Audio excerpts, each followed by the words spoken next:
time for Bruin football. Here we go! Presented by Crown Trophy of Little Rock. Now, coming to you live from the Ron Jones RE/MAX Affiliate Realty Studio. Ready? Here's your host, the voice of the Bruins, Joshua Carroll.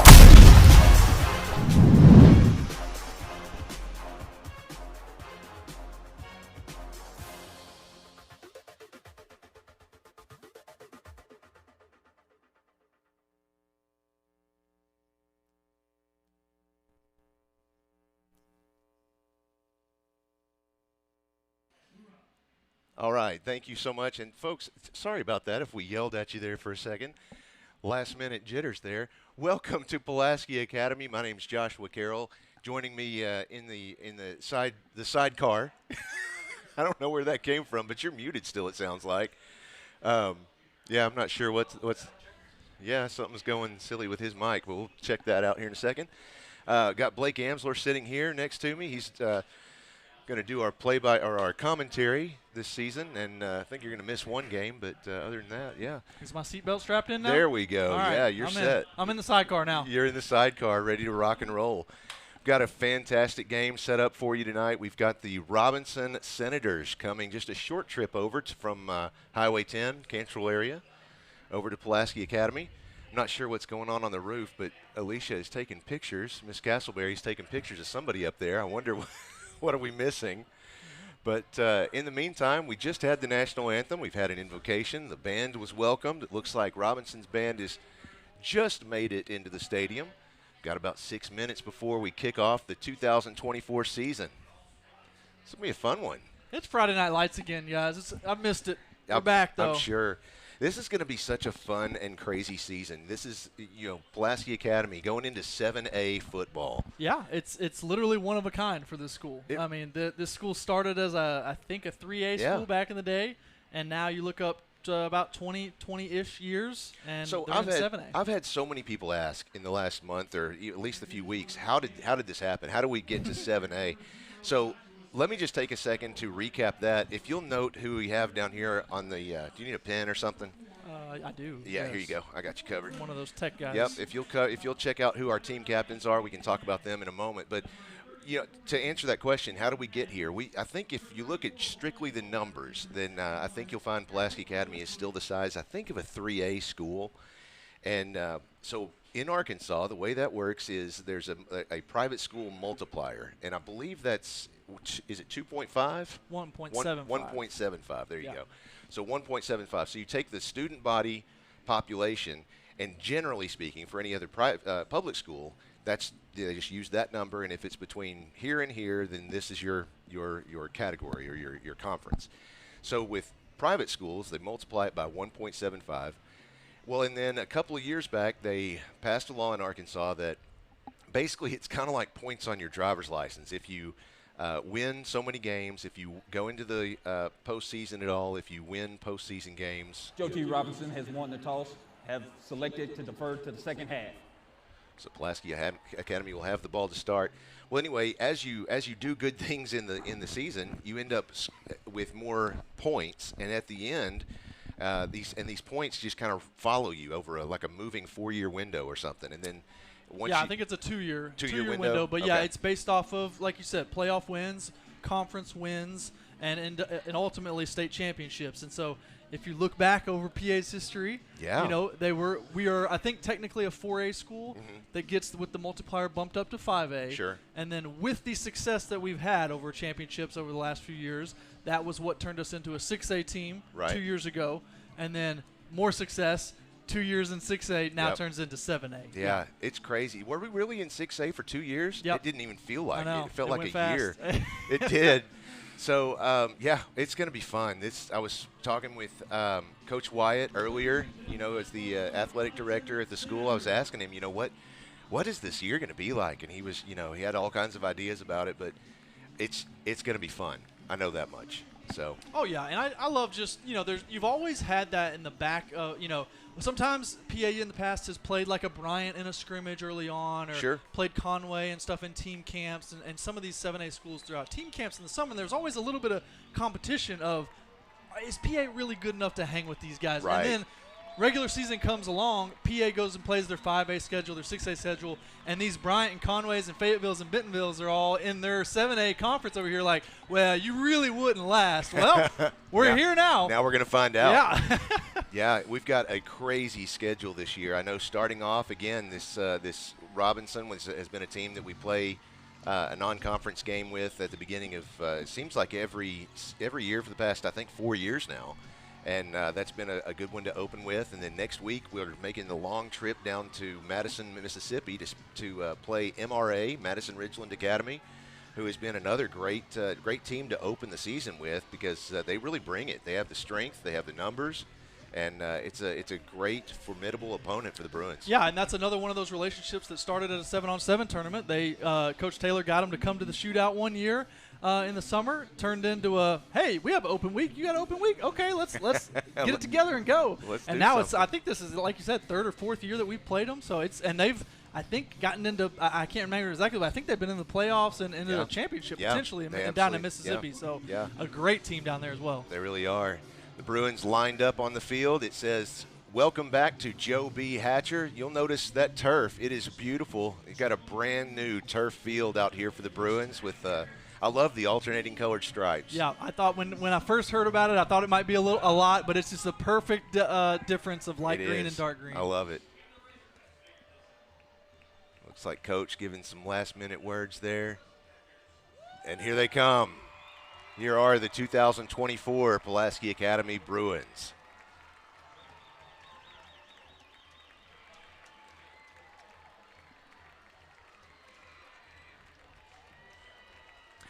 Fans, let's go real quick. Let's turn your attention to our perfect prediction. That is the contest that we will have every single week. We're going to put that up on the screen for you right here. If you get out your phone, open the camera, and just point it at that, you don't have to take a picture. You just point it at that QR code, that box with the funny squiggles all over it. It'll come up on the screen. It'll say open URL. You just tap that. That's all you got to do. And that is your opportunity to go put in your perfect prediction. You take a guess at tonight's final score. Whoever is closest will win a gift card to Homer's Kitchen Table. The perfect prediction is sponsored every week by Rise Counseling and Diagnostics. I'll tell you more about them here later tonight, but we want to make sure to thank Rise Counseling and Diagnostics and also Homer's Kitchen Table provides the food up here in the press box every week, and there were absolutely no one complaining tonight. No, had some great chicken tenders with some green beans and macaroni and cheese, and I think there was cherry cobbler. It was blackberry. It looked like blackberry. Yeah. I only remember that because I got a little seed right there. Right there.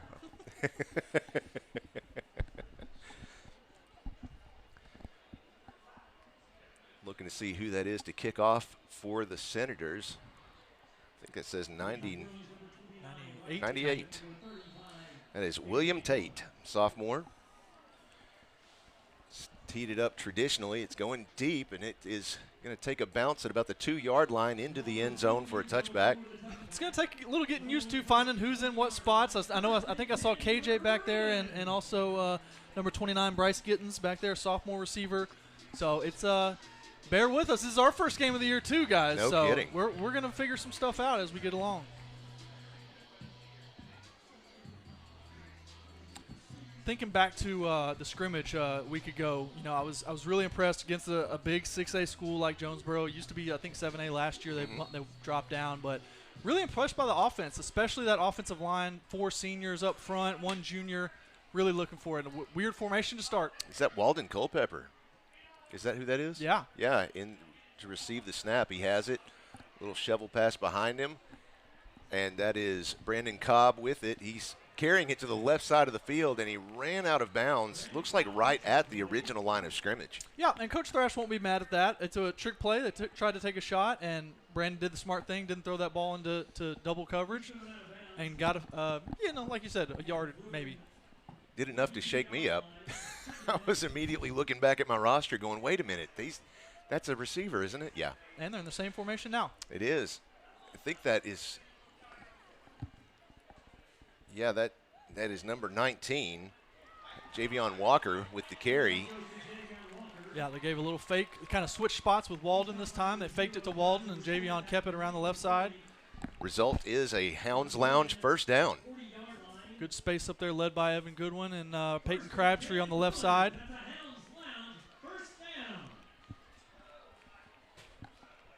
11:39 on the game clock. There's the snap to Cobb, rolls to the right side, looking downfield, back to the left, under pressure, slings it out there, and it is about 3 yards ahead of his intended receiver. That's Javion Walker. Yeah, good coverage there by the corner. Man, their numbers are pretty tough to see, those gold on white numbers. Well, and you know, it's funny you mentioned that. This is the first year that the rule that they brought up, they put it into place about 4 years ago, I think, and finally this is the year it goes into effect. Yeah. That the jersey numbers do have to have a good contrast. And they do have a black outline there to break it up. It was just kind of scrunched on his jersey. It is still, it's still kind of difficult. There's the snap to Cobb, looks to the right, airs it out down the right side, and it is caught. That's Will Manning across the 45 and is brought down at the 43-yard line. And another first down. A really long throw there by Brandon. They were on the opposite hash, left hash, going all the way out to the right sideline. And he was kind of off his back foot there, a little bit of pressure late. So Brandon really showing off the arm strength to get it all the way across. Got a little swinging gate formation. Yep. 4 on the left, 3 on the right. Has a receiver there, Walden Culpepper, and takes a hit out of bounds right there at the 36-yard line. 7-yard gain, looks like. Yeah, that was close to a possible flag there. He was getting close to the line. You can see Bruin offense keeping up some good pace here, right back to the line. There's the snap. Cobb, quick shovel pass, goes to William Sabota, goes to the left side of the field, and he is hit in the backfield. It's going to result in looks like about a 3-yard loss. And a really good disciplined play by number 0, Joshua Smith, for the Senators. I think he's playing a safety. Playing safety. Saw that reverse. I don't know if there was some verbal communication there or what, but came down, blew up a block, and actually kept contain of it.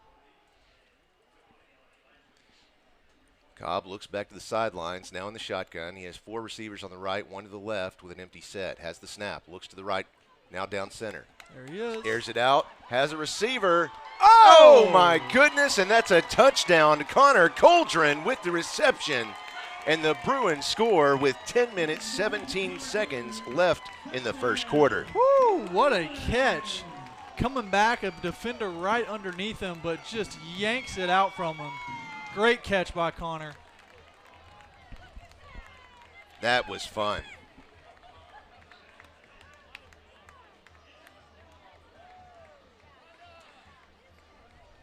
If you missed that QR code earlier, I'll give you a quick URL that you can go to enter the I'm going to wait for this play real quick. Oh! Wow, and he got in there, I think. Yes, he did. That 2-point conversion is good. Wow. Coach Thrash having some fun out there. He feeds Connor on a little pitch pass, and Connor is the one that actually throws it, gets the full Ocho right there, the 6+2. The full Ocho. Oh, yeah. Love it, love it. Well, folks, you can always go to pabruins.tv, and you'll find that link there as well to enter the perfect prediction.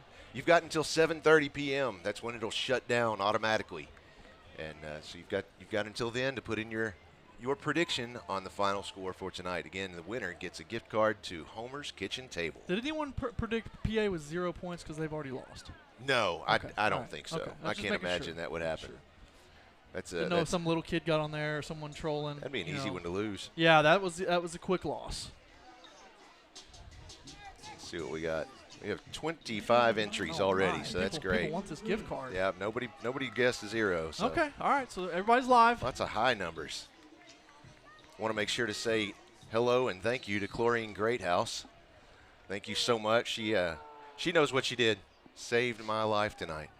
Landon O'Donnell's got it teed up for the onside kick. Shift to the other direction. Uh-oh. Quick little helicopter. Oh, and I think the Bruins have it. I think they do. Yes. Wait, let's see the official say it. Yes, he does. That is a Bruin football.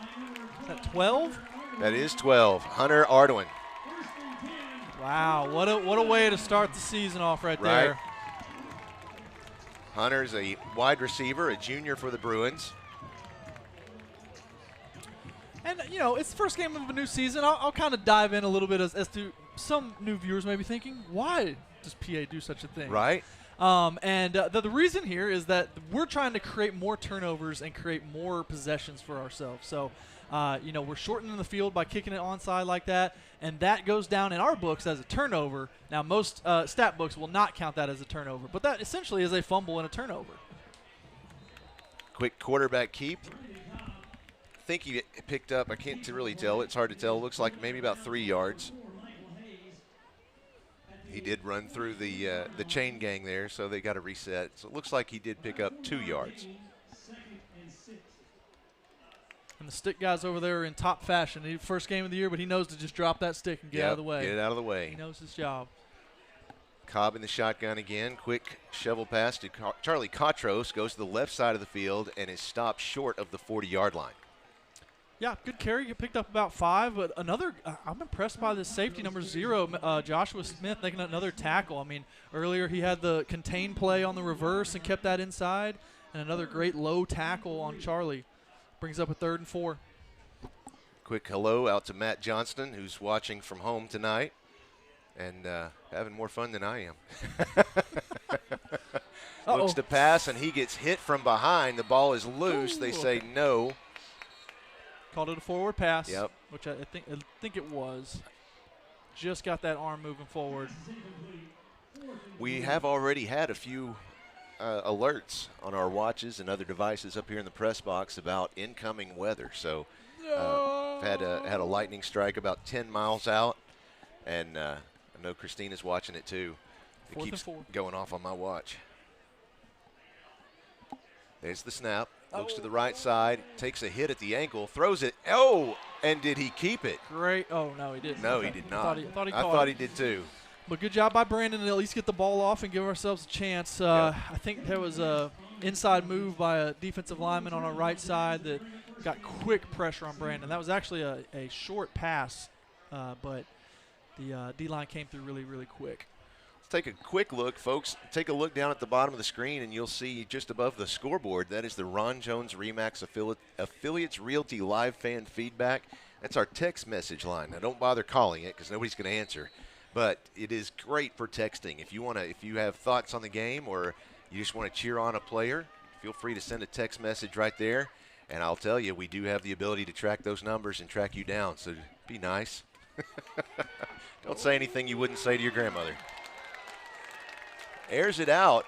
Unfortunately, he couldn't keep his fingertips on it. I think, is that number 7? Yeah, it looks like they were trying to throw it to Charles Petty, a sophomore receiver out there, but a great play by KJ to come from behind, to come across with a hand and knock it out just as it was about to be caught. 9 minutes, 21 seconds left in the first quarter. The Bruins lead 8-0. 2nd and 10 for the Senators. A lot of movement there by the front of the Bruins. Uh-oh. Handoff, that's to number 20, Nick Abrams. And the tackle was by number 20 for PA, Joshua Roten from his DB spot. So a little 20-on-20. Senators came out in a little bit of a heavier set there. They brought in number 15, Lennox Campos, as kind of a H-back, tight end, fullback look. And got a good hold. A huge offensive line across the board looking at him. Got 20 back there in the tailback slot once again. He takes another handoff. Tries to scramble up the middle. Oh, no, he didn't. Quarterback keeper. Yeah, had me fooled on that one. He did a great job of acting like he had it tucked away. Yeah, Tyson Braden, the quarterback keeper. But, again, I think that was Ronan Rutherford, and KJ came in late on the tackle.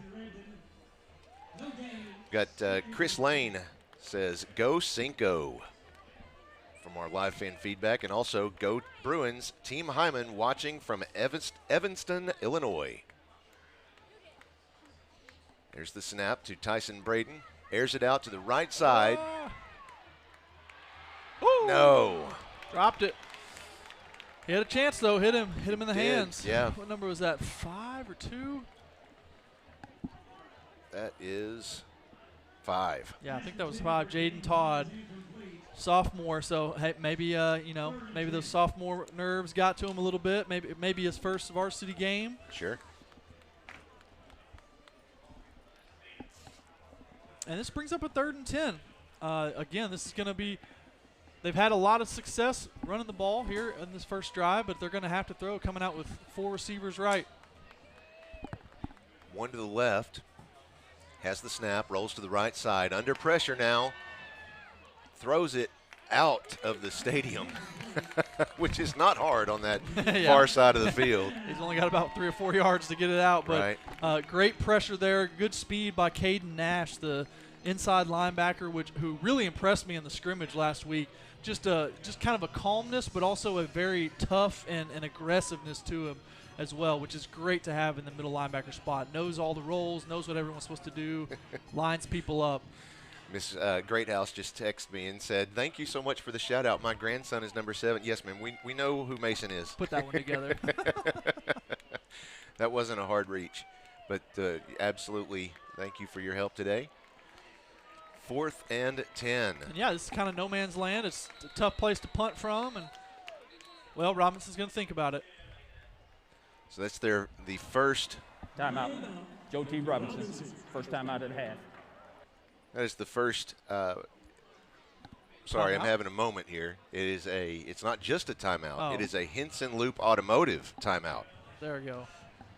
That's right. Somebody says they guessed way too low the way the game is going. Keep it going, PA. Hello from California. Oh, that's Nova. I know Nova. Oh. Nova is one of the folks, the degenerates that I play Call of Duty with. Oh, okay. Gotcha. Well, yeah. I mean, by the looks of it, we're scoring every drive, so it could get super high. Right. But, well, you can always go in and put a second guess in. It'll just overwrite your first one. You just go ahead and do that. You've got up until 7:30, so you can go ahead and do that. Deke Gramsch says, "Go Bruins, packing up for the lake, but watching with my smoking hot wife. All my mediocre kids are at the game." Always love to hear from Deke. 4th and 10. They've got their heavy set in. Again, they have that fullback in there for blocking purposes. Looking deep again. Oh, nobody there. Oh, flag down, though, unfortunately. Right there on the 10-yard line. It's a PI roofing penalty flag.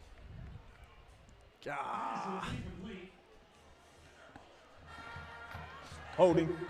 Defense, number 23. Yeah, they went right back to the same play that the guy dropped earlier, same route from the slot. Ooh, there's a lightning strike right in front of us. We got this storm moving in. I don't know if you see it. It's right behind that pillar. Oh, yeah. Well, I hope that white hat just keeps looking the other way. Right.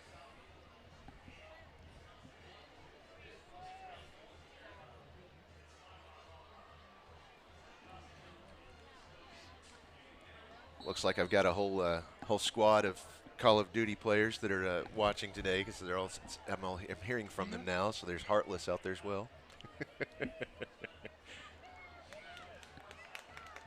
That looked like number 20 again with the carry. Already a favored receiver, or at least a running back for them, Nick Abrams. Yeah, he's getting a lot of carries. Great first initial pressure there by T.J. Logan at linebacker coming through, and then help from Caden Nash and a couple others there at the end to bring him down. But a tough run there by the running back.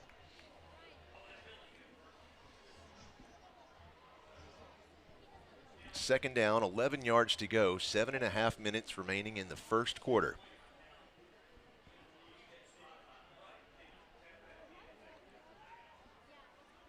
There's the snap, looking downfield. Goes to the left side. He has a man in the end zone, and it is broken up. It is a good pass coverage there. Yeah, Caleb Kelly there at his corner spot. Great timing of putting the hands in there. He ran with him the whole time. Right as the ball's about to get there, throws the hands up inside of the receiver's hands. No chance to catch it. Brings up another 3rd and long, 3rd and 11.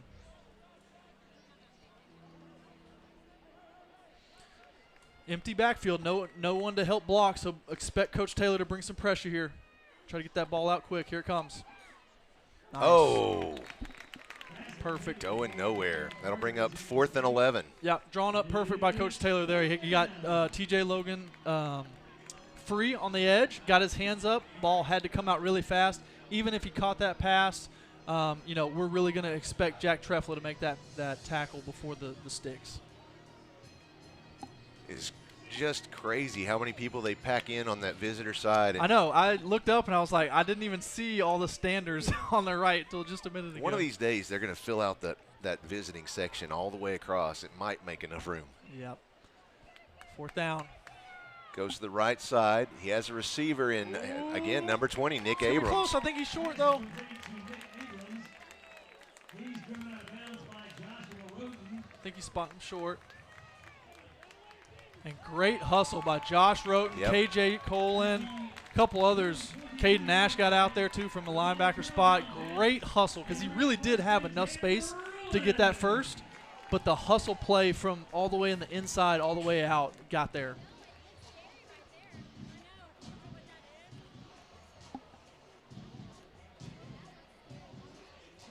Keep it right here. We've got 7 minutes, 12 seconds left in the first quarter. Fans, if it's your first time watching, you might notice that we do describe each play a little bit more in detail than you might normally see on TV.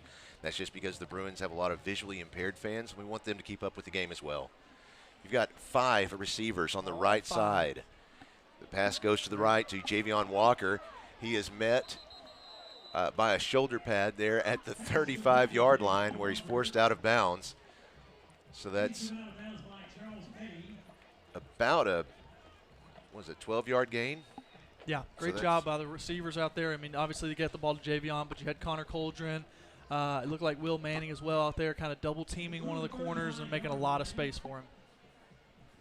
And that's a Hounds Lounge first down.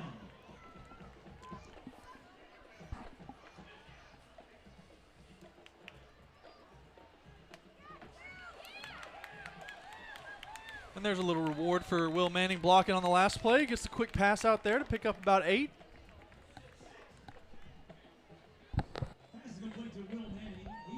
That's something you'll see is just unselfish play by the PA receivers. I mean, they're all going to have to block in the run game and that quick passing game like we saw just to Javion right there. But then there's always a reward on the other side. The ball will come to you if you block. Another short pass out to William Swoboda. And again, another great blocking by Manning and Connor Coldren both out there. Connor scored the touchdown earlier, but he's not going to sit out there and rest on that. He's out here blocking, pushing some secondary players around. First and 10, Bruins.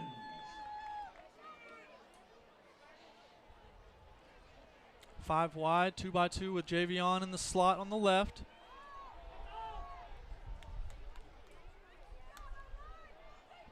Looking for Walden Culpepper. It's caught in the middle. Dropped right at the 20-yard line. Good job by Brandon staying in the pocket. A little pressure coming, but a good adjustment by Evan Goodwin. The defensive end tried to beat him inside, but great movement with the feet to get back inside and protect it and give Brandon that time. PA's moving fast. Change just now got set, and they're ready to roll.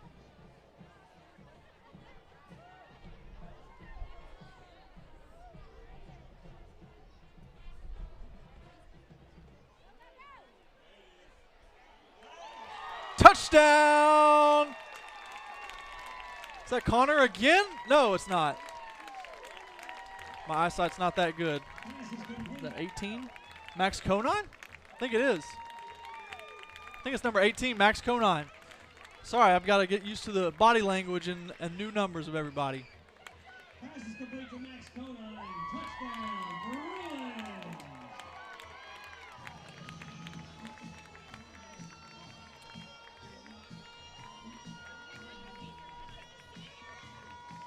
PA looking for 2 again. Quads left. Now they're going to shift and get Javion in the backfield.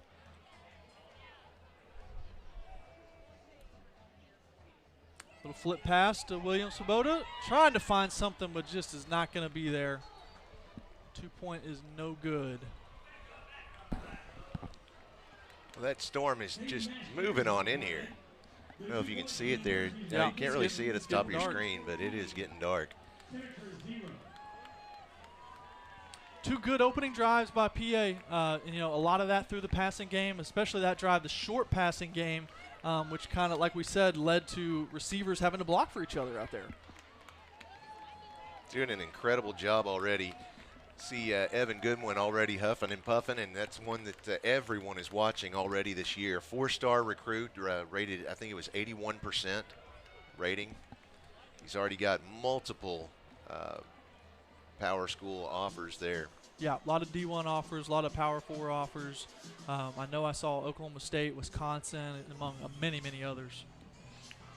Talking about Mason Greathouse earlier, I was asking him earlier in the season, does he have any hobbies or activities outside of school and football? And he said he really loves just hanging out with his friends, playing pickleball and biking.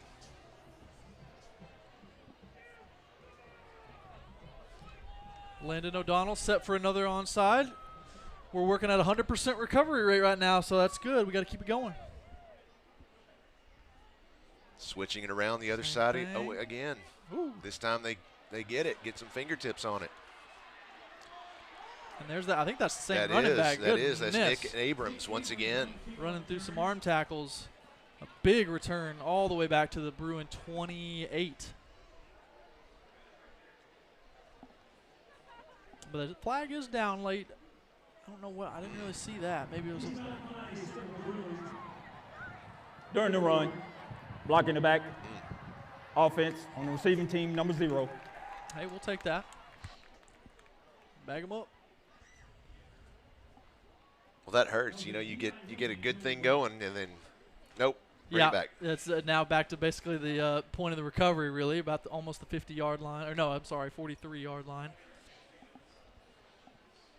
Yeah, Christina was just telling me that this storm system looks like it's predicted to move east of us, so might not be an issue. Let's hope it stays away. Yeah. In the meantime, it looks pretty cool. It does. That line coming in. Man in motion. There's the snap. Quick handoff to number 3. Jordan Thomas runs to the right side of the field and takes out a couple of folks on the sideline.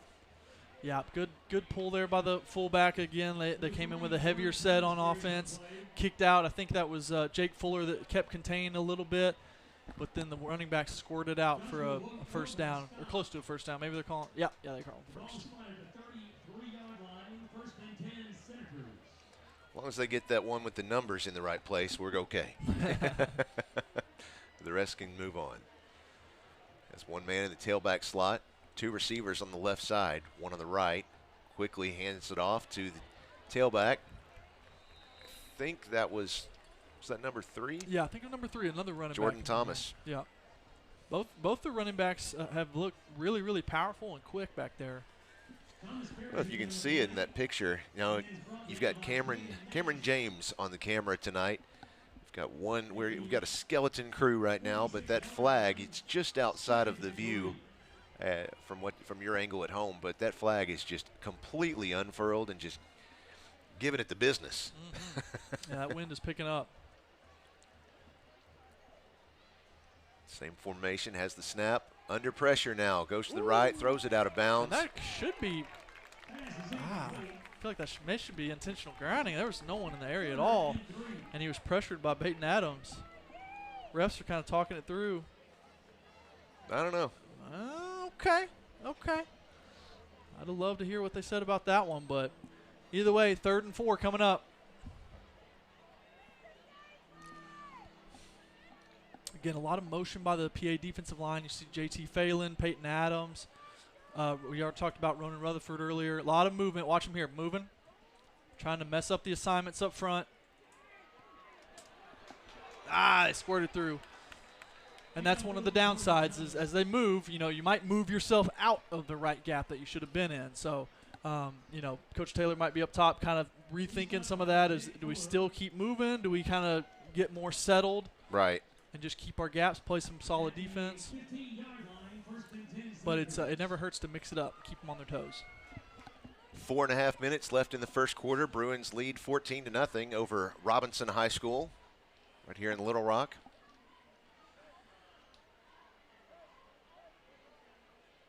from the shotgun, has the snap. Now he passes to the right side. It is complete. Gets around one defender and makes his way into the Caldwell Toyota red zone. Yeah, and that was honestly a great tackle for what he had. That's one of those get the ball out in space with one of your playmakers in the ball. I mean, it's so much wide open green space out there for him to run, and it's such a hard tackle for the safety like that to come up one-on-one and make a tackle. Big set in here. This could be big for the Senators. Oh, well, I'm going to let them figure that one out. Yeah, he definitely got a good push, but I think PA held him out for this one. Yep. Peyton Adams at the bottom of that pile. I think he'll place it in. They'll end up on the 1. On the 2-yard line. Okay, thank you. He's brought down the 2-yard line. 2nd and goal. PA needs to get set.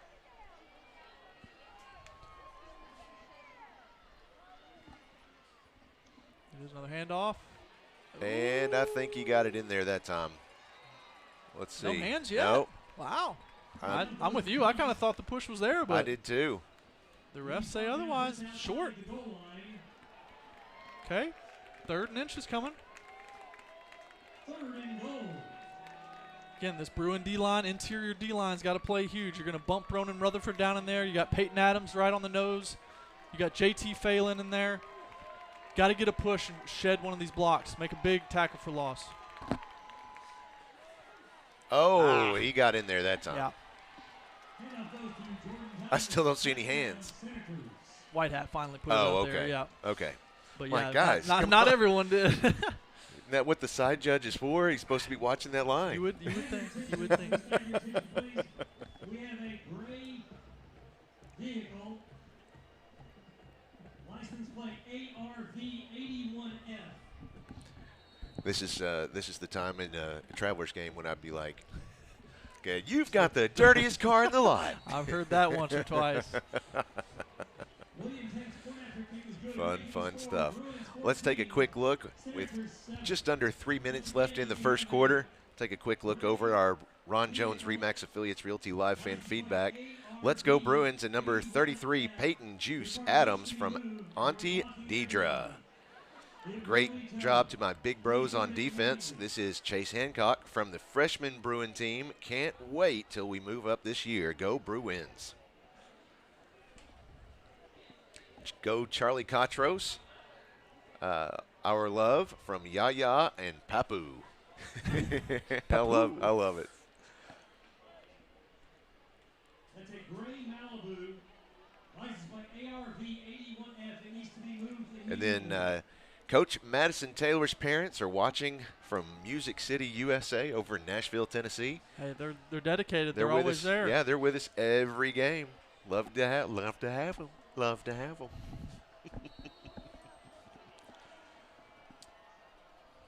As we line up here again, we got KJ Colin and Bryce Gittens both back for the Bruins to receive.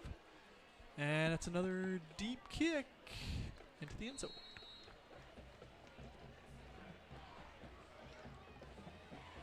Kickoff goes in the end zone for the touchback. The ball will be placed at the 20-yard line. 1st and 10, Bruins. Bruins come up with another Hounds Lounge first down right there. Kind of just got shook up. I look down in the crowd, and I see Coach Wyatt sitting in the dang stands. Right. I mean, what the heck? It's fun. It's not what it's supposed to be. Come on, AD Wyatt. But no, I think it's good. The program has progressed on, and I'd love to be down there too on the sideline. Absolutely. But here I am up here. Right. You know, things happen. So you gotta expand. Oh yeah. Have a receiver on the right side, and he is stopped right at the 25-yard line. Looks like that's a 5-yard gain. It'll be 2nd and 5. Yeah, and again, that ball's getting spread out and out more and more. You got Will Manning's got catches. Svoboda's got catches. Kotros and Connor Coldren both. And that was Walden there. So ball's really getting spread around. Holt Short just wrote in and said, it's looking kind of Independence Day-ish out there. Yeah, it kind of does. Yeah. Pass goes to the left side of the field. That is complete to Charlie Kotros. And he is brought down at the 30-yard line. I'm not sure if they'll call that a first down or not. Let's see. Looks like he was about 1 yard shy. Yeah, a little short. Bringing up a 3rd and 1. Again, you can as an offensive coordinator, you can go a lot of different directions here. You can hand it off to Cotros. You can hit another short pass. You got a lot of options here on 3rd and 1. Rolling out, right side. Brandon. Oh. Looking for number 17, Wynn Wilson, who actually had a couple of great catches in the scrimmage last week. So I'm excited to watch him, a young sophomore receiver. Again, number 17, but didn't connect on that one. Can bring up 4th and 1.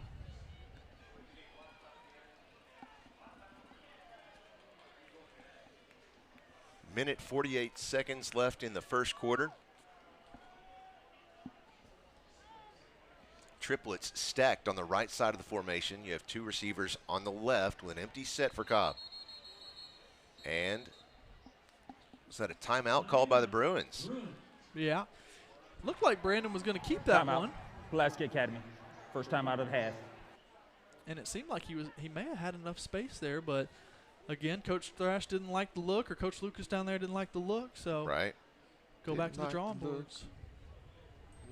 Wasn't that a song? Don't like the look. I think you're thinking of something else, but that, I am thinking of something else. I know the song you're thinking of, though. Did you hear that one too? Yeah. Christina's in our heads. Oh no, I did not hear it. She's in my head saying, "There's no singing on the broadcast." Well, that probably is a decent rule to follow with us two over here. Wah, wah. Yeah. Wouldn't that have been crazy though if my dad pulled up that exact song that you were actually thinking of right then, and we're like, "Oh my gosh, that's it." Oh, That'd have been crazy. Have to reach out to my therapist.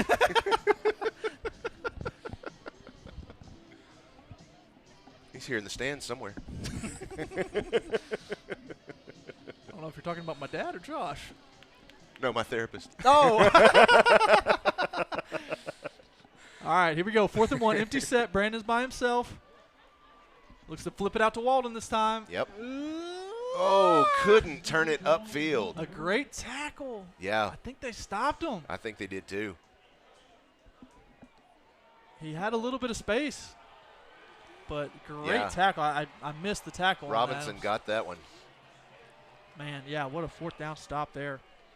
That's huge, right there at the Bruins' 30-yard line. So, yeah, there was something they didn't like about the Brandon keeper that they had called, and they switched it up to a little quick pass out to Walden. But, again, just props to that Robinson defense in the secondary. They've been getting blocked a little bit out there, but they got off there and came up and make the tackle.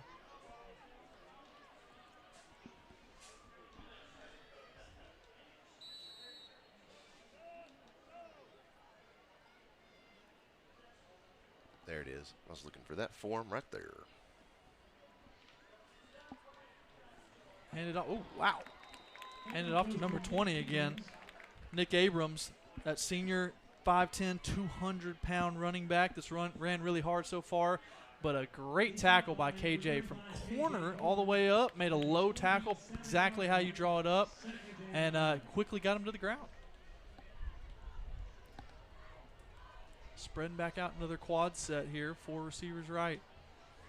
Again, this quarterback looks mobile as well, so be ready for his legs as he's rolling out to the right. Under pressure. There he is. Oh, wow. TJ Logan. Great speed around the edge. Caught him. Just wrapped him up from behind and didn't see it coming. Yeah, and TJ's one of those newcomers kind of, he didn't play a ton last year. Now getting his shot at outside linebacker, and he's really, really come to play tonight. This will make 3rd down and looks like about 20 yards to go.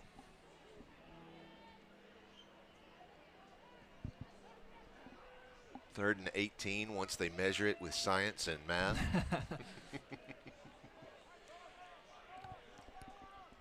Uh-oh. There's that movement. It's a PI roofing penalty flag on the play. Dead ball. False start. Offense. 54. And that's what you're looking for as on the defense with those shifts. As we talked about it earlier, as you could potentially shift yourself out of a play and be in a bad position, but also some of those shifts catch the offensive line off guard, shakes them up, and gets an easy -5.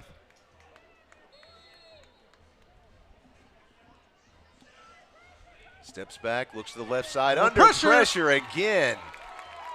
And Jackson Redmond from around the edge.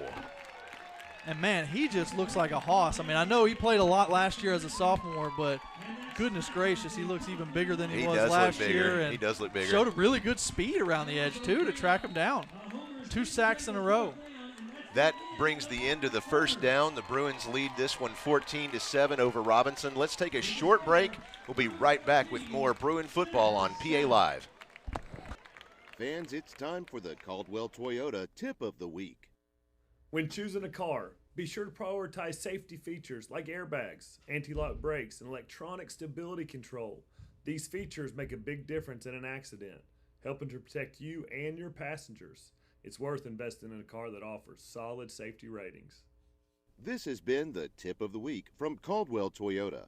Visit them online at caldwelltoyota.com. Fans, it's time for the Caldwell Toyota Tip of the Week. When choosing a car, be sure to... You got it. That's all right. We get there in the end. We got a different system than what we're used to up here, so just for the moment anyway. We've got so many moving parts in PA Live right now, you would not believe it. It has been driving me nuts for the past several weeks, several months really, but coming down to the easy part, I'm hoping. Knocking on wood.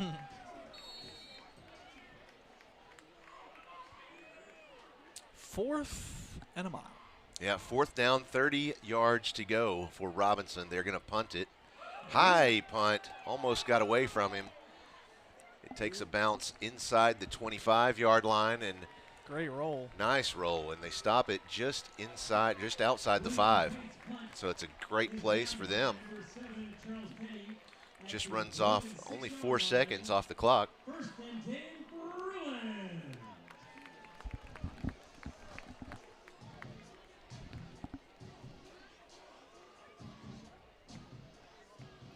Well, this crowd absolutely could not get bigger. Yeah, They I couldn't. mean, I was looking over here, kind of at the basketball gym earlier. Now Right. I'm looking far right, and I'm Right. like, it's completely it full doesn't in the end zone too. Yeah, all the way So through the end zone. great. Looks like there's folks even back here in Yeah. front of the Buck Center. Yeah, great shout out to Robinson. Really bringing the crowd. Yeah, they really did. We can't really see all the entire PA crowd, but I'm looking around. I see people everywhere though. Again, 5 receivers to the left. I see people. Interesting formation on here on the goal line. It is. There's the snap. Rolls to the right side. He's going to Felt keep like it that was coming. across the 10 and run straight out of bounds. So it looks like that'll bring up 2nd and about 3. Yeah, what they did there is they put all the eligible receivers and 1 ineligible receiver here on this side close to us. And what it did was there was no one left over there, so all the secondary had moved over this way, which Leaving left that an wide easy open. run for Brandon. So a great play call to give him some space here on the goal line. Once again, Brandon in the shotgun. He has 4 receivers left, 1 to the right. This time he runs to the left side. He's going to keep it again across the 15, makes it to the 20, and that was where he is stopped. That will be a Hounds Lounge first down. Yep, faked the underneath pitch to Javion coming across, but Brandon kept it. I think he was kind of looking to pass there maybe, potentially, but ended up getting some pressure and just kept it himself for the first down. Love those folks over at the Hounds Lounge, that's for sure. Pass is complete. That is number 6, Will Manning. Yeah, and a great back shoulder throw there by Brandon on a little bit of a half rollout, but Will made a great adjustment, too, to come back to that back shoulder. The reason he's doing that is to throw it away from where the defender is, because if he let him, he was going to lead him into a huge hit. So great positional throw by Brandon. This time he has 3 receivers to the left, 1 to the right, 1 man in the backfield, now in motion. Goes to throw it to his left side. It is complete. Woo! That is Javion Walker. Hey, he's still going. Gets another first down. He's not stopped until he reaches about the 38-yard line. There is a Senator down on the field. And this is one of those things we talk about at the beginning of the season every year, is that, you know, you're going to have several of these type injuries. Look, he immediately throws that hamstring up. It's just cramps. You know, you get out there in this type of heat, It's actually a beautiful day. I know. I did sweat a little bit today. We got but saved for August, first game in August. It's 83 degrees outside, but it's still probably pretty high humidity. I would guess 70 or 80%. Humidity, and you get that sweat going, and you're losing a lot of water quick. Yeah. So, you've got our athletic trainer, our athletic trainer emeritus, Todd Ross, down there helping out the crew from Bowen Heffley Orthopedic. And shout out to the rookie. I'm oh my advertising gosh, them right there on my foot. You're on the men, but shout out to the rook out there, Mr. Nate. He's down there looking to take over Todd's position throughout the week, and I think Todd told me he's still going to be here on game days potentially this year, maybe at the home games. He says. Yeah. Oh, okay, home games only maybe, but Nate's there every day at practice, all through school for all the other athletes, not just football as well. That would have been a great opportunity for us to show that video, but we'll get that to you here in a short bit. But yeah, I got to meet Nate in their office just a couple days ago. Seems like a great guy. Again, all 5 receivers on the right side. Oh, and look at that quick little forward pass, and there's a flag on the play. Yeah, again, same philosophy there a little bit. Had all your receivers on the right, ended up running Javion back to the left side here because there was less people, but may get caught with a holding or something. During the run, holding, offense, number 72, 10-yard penalty from the previous spot. Yeah, that was Carson as he came around on the pull. It was a little trap play as he came around to kick that defensive end out, just grabbed around the outside a little bit, grabbed the back of the jersey. So, again, this is first game of the year, so there's going to be a few mistakes like that. I know watching the Razorback game last night, tons of false starts both sides, offsides on Pine Bluff as well. So it's just those first game jitters. Yep. Brandon Cobb again with an empty set. He's going to have 2 receivers on the left, 3 to the right, spread out across the field. Has the snap, looks downfield. Under pressure, out of the pocket now, runs to the right side of the field, across to the right hash mark. Whoa, throws it deep, and it is caught. Will Manning is off to the races at the 10, the 5, touchdown, Bruins. Woo! Holy smokes. That is a Riley Hayes Roofing touchdown. Nice. Can we get a hashtag new sponsor? Hashtag? There you go. Yeah. That's it. And that immediately, when we did that together at the same time with the little hand sign of the hashtag, I'm thinking I immediately have flashbacks of Justin Timberlake on Saturday Night Live. You seen that skit? We're not going to video ourselves doing that, though. I think we should. I'm down. You and Christina can I'll do it together. I'm down.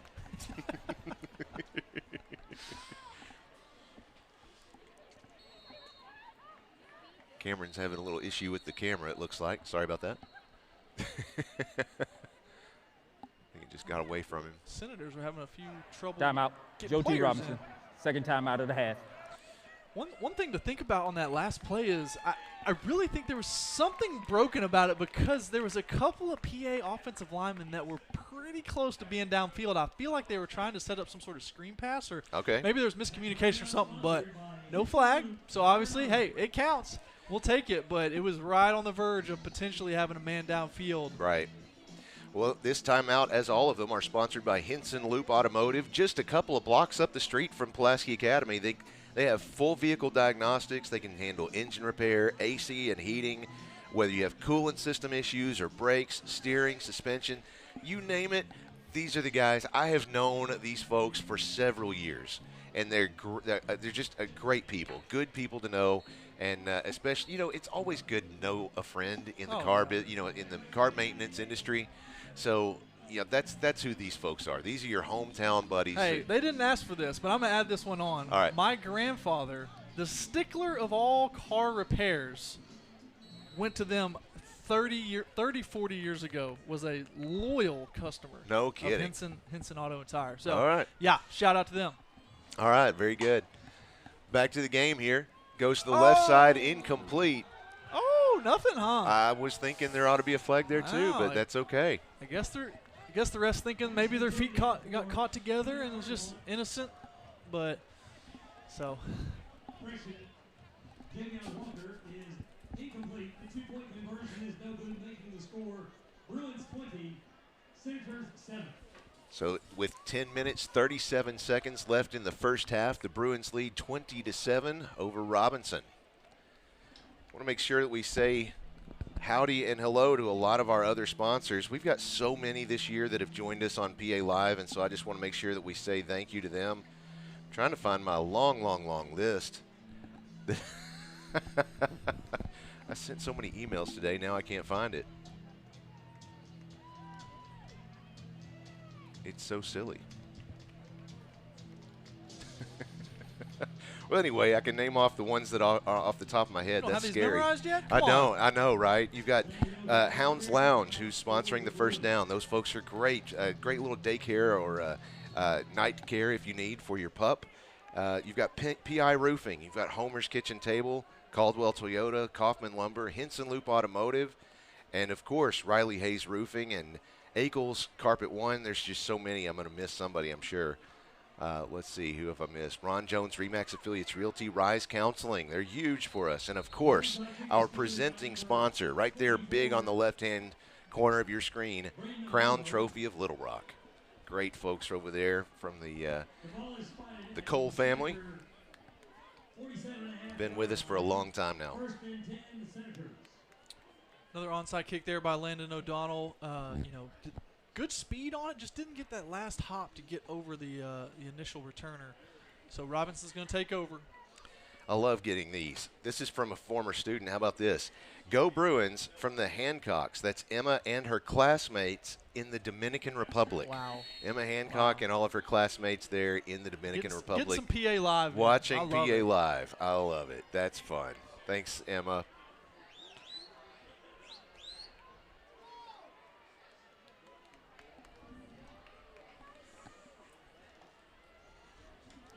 Looking back to the sidelines, they're waiting. 5 seconds on the play clock. I wonder if that's what he was watching. Oh, wrapped up immediately. That's about a 2-yard loss, it looks like. 2nd and 12. Yeah, that's Jackson Redmond again from his linebacker spot. Came in there on the blitz. Sack again. He had a sack last drive. Got another one here. He's really coming to play tonight. And that just sets the whole tone for the drive. That first play of the drive, you don't pick up the onside kick, and it just starts right off with a sack going backwards. Yeah. So stick around for the Akel's Carpet One halftime. I've got the brand new principal of the upper school going to come in and talk to us. Be nice to meet him. In the shotgun, has the snap. Little play action there. Forward pass. It's complete to Charles Petty, and he is forced out of bounds by Caden Pettis. Looks like he is stopped at the 42-yard line.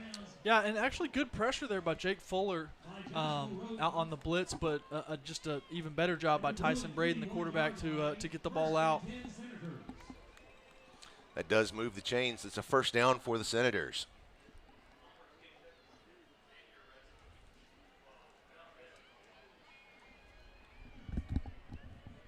David Cooper writes in and says, trivia time for you two. Okay, no, I'm lying. I'm just curious. When was the last time PA's best offensive weapon was the running back? I mean, at least Joe Hyman right. 2 years ago, yeah, probably. Not long, yeah. Yeah.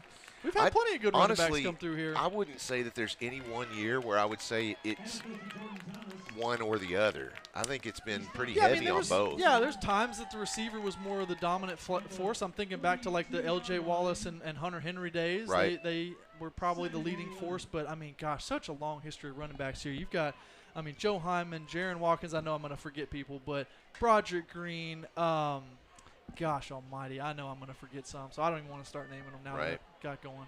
3 receivers left, 2 to the right. There's the pass. Goes to the left side. It is caught, and he is stopped at the 20-yard line. Let's see. Well, it really is difficult to see those numbers still. Number 10, I believe. That is Caden Pettis.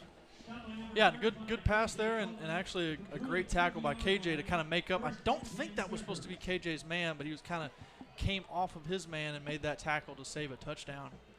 So Robinson really driving here inside the 20 now. 9 minutes remaining in the first half. Going 5 wide. They're really liking this passing game. Has the snap. He's going to keep it. Goes to the left side. Immediately met. Man, It's a gain of 1 yard. And KJ is just coming up on these running plays that end up getting outside and just shutting them down, man. He had a couple, I noticed at the Jonesboro game, a couple sweeps came his way, and boy, he came up there and just smacked it down. And he's already had another 2 or 3 of those type of tackles in today's game.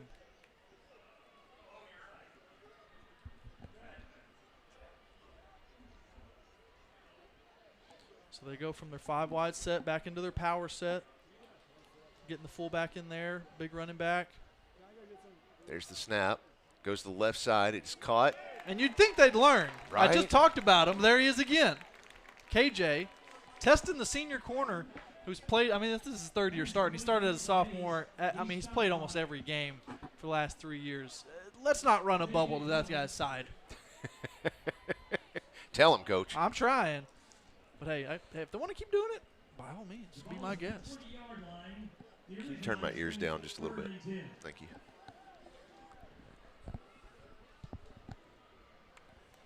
Seven and a half minutes left in the half. 3rd and 10. There's the snap. Little play action. Looks to pass. He's under pressure. Oh, and the ball comes loose. Oh! And it looks like incomplete. Oh, my goodness. They're going to call it an incomplete pass. Woo, that was close. Not sure where the forward part of that I'm not pass sure came either. from, His arm was behind him, yeah. Right. That's okay. Kinda, He's had a better view than we did. yeah, we'll give it to him. Homer's kitchen table, 4th down.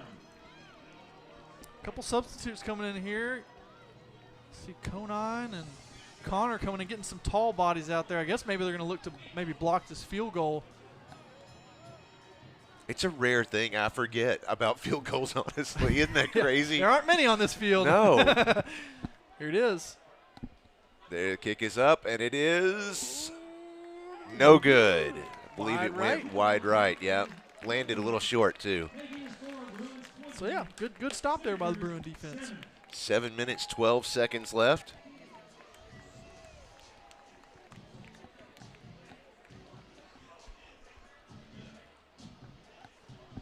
Bruins lead this one 20-7. Let's take a quick look at our live fan feedback.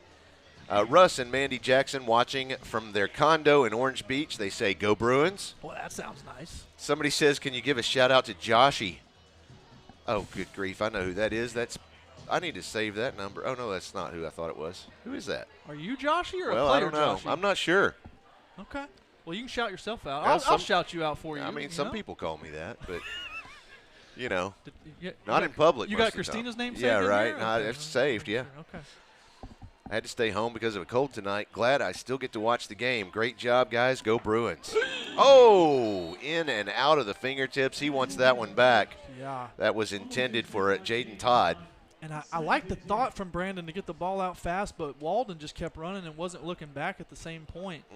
So a little miscommunication there and almost turned into a pick six. I said that was intended for Jaden Todd. It was not, but Yeah. he wanted it just as well. It was definitely right in his hands, that's for sure. 3 receivers on the right. Looks like 1 on the left, man in the backfield. Quick little shovel pass. Oh, no. That is Walden Culpepper again with that carry. Yeah, and that one just got blown up immediately by number 11, Caleb Doucette. It's a 1-yard loss on the play. That'll bring up 3rd and 11. I love what their band is doing over here. I'm not sure what it is. They got the flashlights going back and forth, We're at the waving them Robinson around. concert.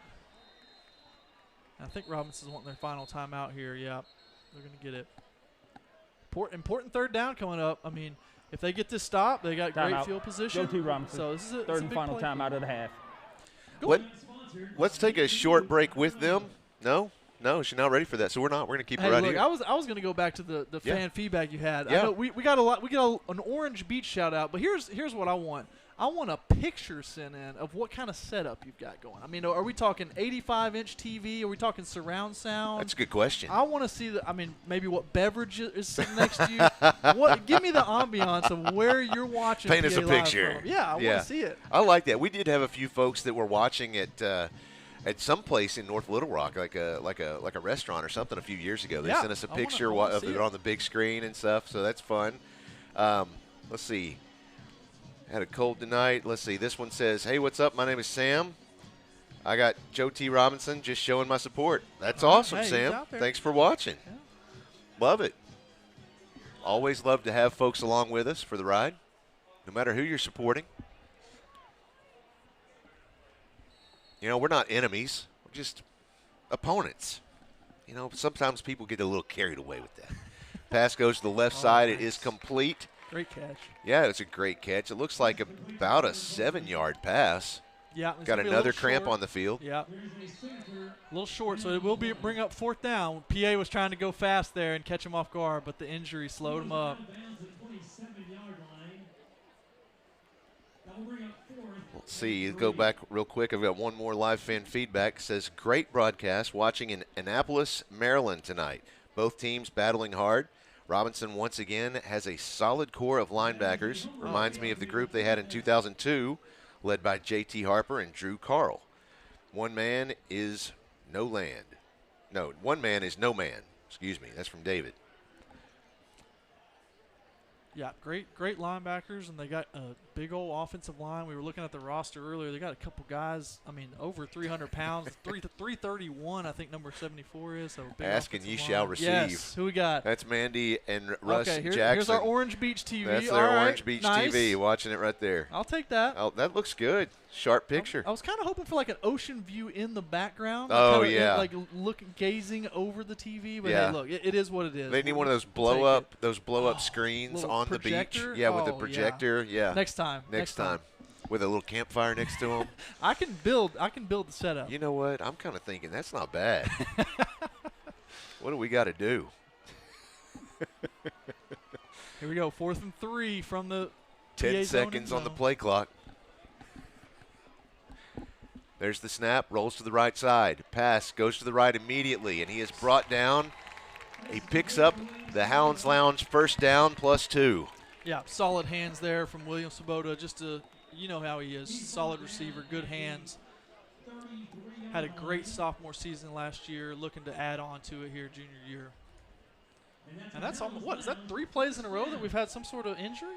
I'm not sure he was injured so much as frustrated. Yeah, it kind of just popped up immediately. Yeah, he did make a motion at his foot, and that's when they called the to stop the clock, and then he just popped up. Yeah, So I think you're right. Probably just a little frustrated at the first down. And they're going to break it up, coach. you know, all he's got to do is blow the whistle and roll that hand forward, and it's magic. They'll come out. That's how that works. Put them on the clock. Under 6.5 minutes left in the first half. The Bruins lead 20-7 over Robinson's Senators. 20 seconds on the play clock. Bruins are in no hurry. Yeah, they're really taking their time. I'm not sure if the play was slow getting in or what. Here they go. Makes you wonder, doesn't it? Sometimes distraction is part of the effort. 4 receivers on the left. Goes to the left side. Uh-oh. Oh, it's a double pass. He's still back there. He's going to keep it this time. He was under pressure. Yeah. That was good. I mean, he looked to pass. It looked like that was the original play that was drawn up, but he saw that he was under pressure. He had defenders coming at him from 3 different directions, so just keep it and roll forward. Yeah, always got that option on plays like that. We saw Brandon keep it earlier on, kind of a trick play. Same thing there. Didn't like the look of it. Secondary did a good job of staying back, keeping responsibility, so he just kept it for a short game. Big play there for Will Sabota. Snap, rolls out to the right side. Now under pressure, goes back to the left. Oh, and just out of the fingertips of Walden Culpepper.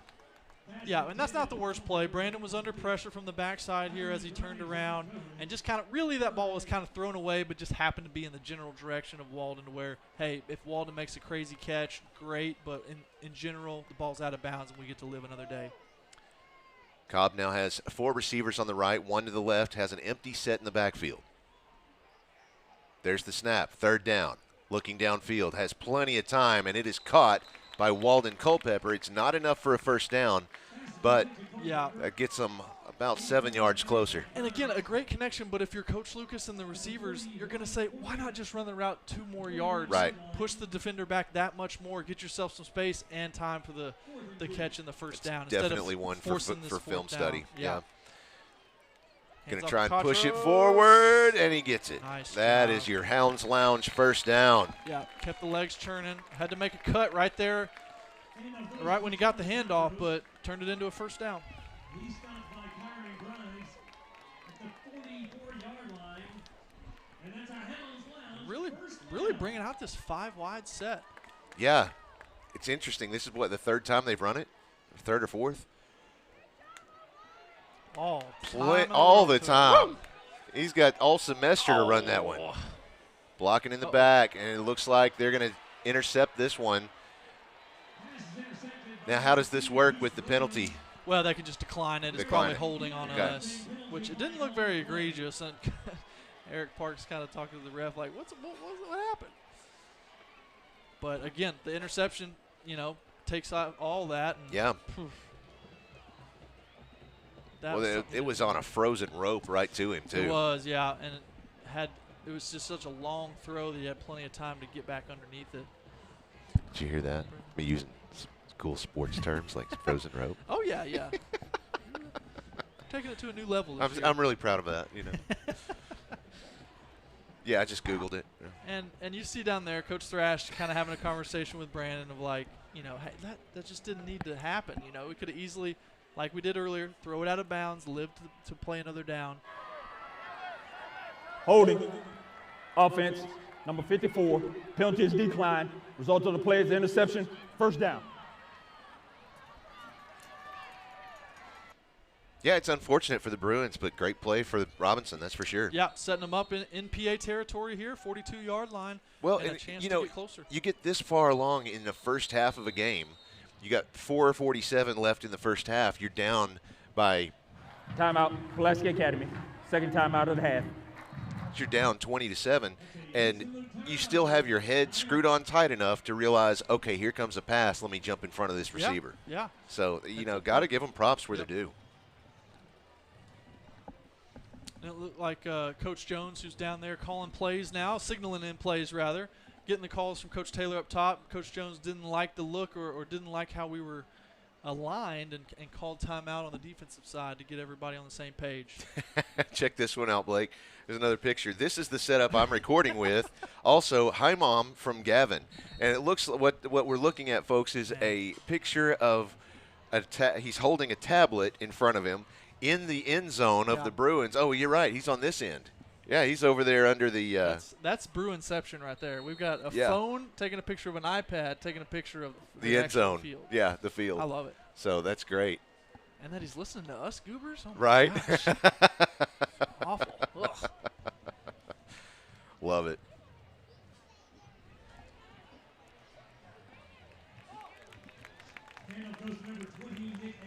Another handoff to number 20, Nick Abrams.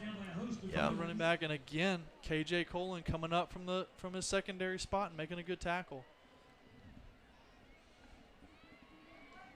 The ball is flat to 39-yard line. Yeah, we'll carry it.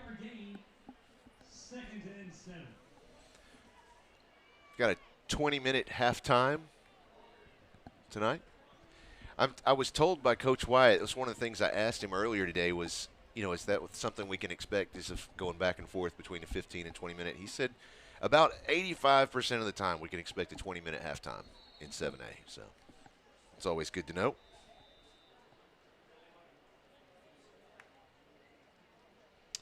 Not sure what that was. Let's see a flag. Delay of game. Oh. Offense. 5-yard penalty. Repeat second down. You know what they say about that on TikTok? What do they say? Womp womp. Yeah. Jake and Cameron Mercer's tuning in from Fayetteville. They said good football on a Friday night. Oh, yeah. And Chris Lane chimes back in to say, nice run, Cinco. Charlie had a couple good runs on that last drive, especially that fourth down conversion.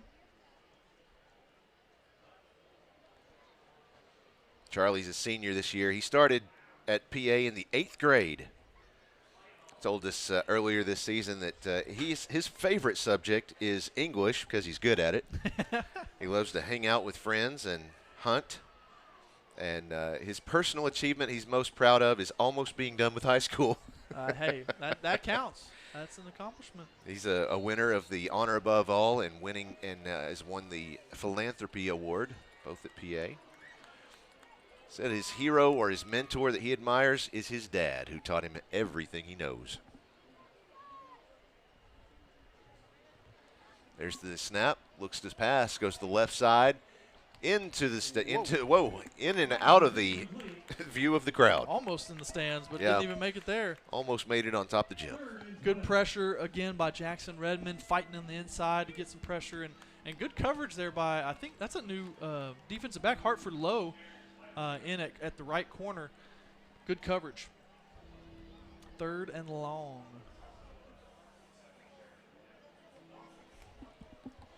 Third down, 12 yards to go, 3:52 left in the half.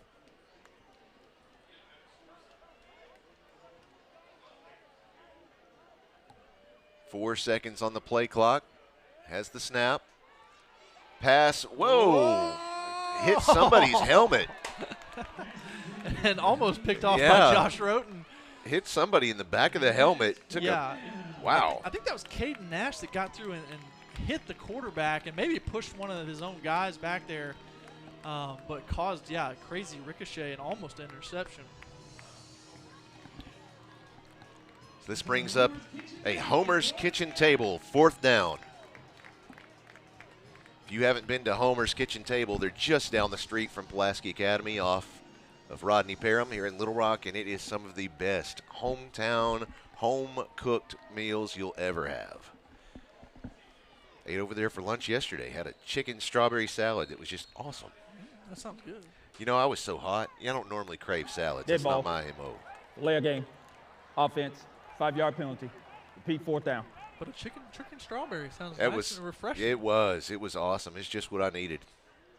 That and about the 3 or 4 huge mugs of sweet tea that I had. Or half and half or whatever.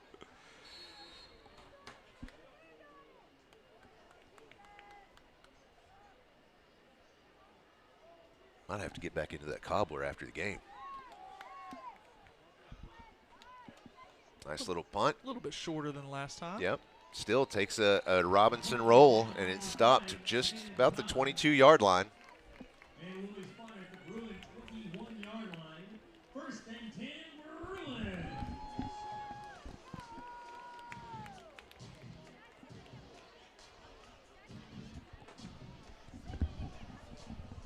Got some new faces on the coaching crew with the Bruins this year. Of course, the head coach is Anthony Lucas. The offensive coordinator and quarterbacks coach is Adam Thrash. Your offensive line coach is Jaron Barnhill. Assistant coach for a 2nd year now, Alan Amuimuya. Madison Taylor continues as the assistant head coach and defensive coordinator and linebackers. Jamal Jones continuing as the defensive backs coach. And the defensive line coach is hang on a second. Let's watch this play unfold. He's going to keep that one and run it out of bounds. We've got a brand new defensive line coach this year, returning to PA in a different manner, Trey Adams. Yeah, really excited to have Trey in to get after that D-line. So there's a little shift there. Jamal Jones was doing defensive line last year. Now he's moving out to defensive backs. So Trey Adams coming in with a lot of experience just around the program and around how PA runs football. So it's great to have Coach Adams down there now to help him out and learn a lot. Of course, he got that's his brother, Peyton? Yep. Younger brother Peyton's a senior, so that's quite an experience to be coaching your first year coaching with your senior brother on the defensive line. Dead ball. False start. That's Offense, right. number 1. And, of course, Alan Amuimuya Repeat 2nd down. is coaching his younger brother. Almost said little brother. You can't look at Errol. You can't look at Errol and call him the little brother. He's the younger brother. Yeah. Right. And if I know both those families well enough, I think the younger brothers are probably telling the older brothers a little bit of what's what every once in a while. I would not doubt it. Look, this is how you really do it. There's the snap. Looks to the right side. Airs it out. Going a little deep. Walden Culpepper has it. Oh, nice. Wow. And is brought down at the 40-yard line. A huge first down for the Bruins. Excellent route. Got great separation and a beautiful touch pass by Brandon outside. Led him perfectly to keep him running.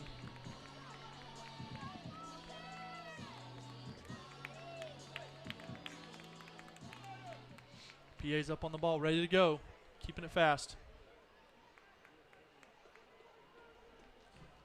Has the snap, quick handoff. Whoa. Jackson Redmond again with the carry. That was actually Javion. Oh, was it? I'm sorry.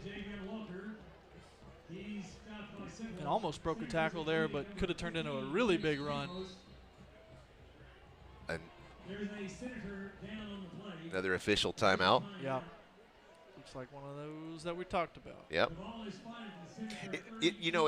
I don't know why, but it always fascinated me when I learned that one of the things that our athletic trainers do is, of course, water, Gatorade, electrolytes, but chips, salty. Plain Lays. Yeah, salty potato chips. Yeah, it's crazy what the whole research world has come up with. And, I mean, obviously you've heard, pickle juice, like you said, Gatorades. And, it's now just like we need the salt, we need the calories, we need, stuff to soak up some of that water. Pickle juice was one I always remembered.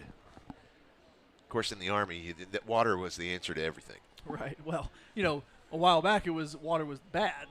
Don't drink water. Yeah, you're soft if you go drink water. Yeah. The world has changed and improved for the better, I might add. Watch what was it? We Are the Titans, I think.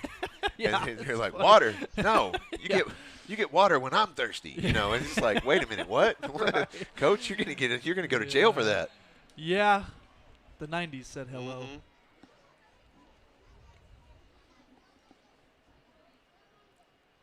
There's the snap.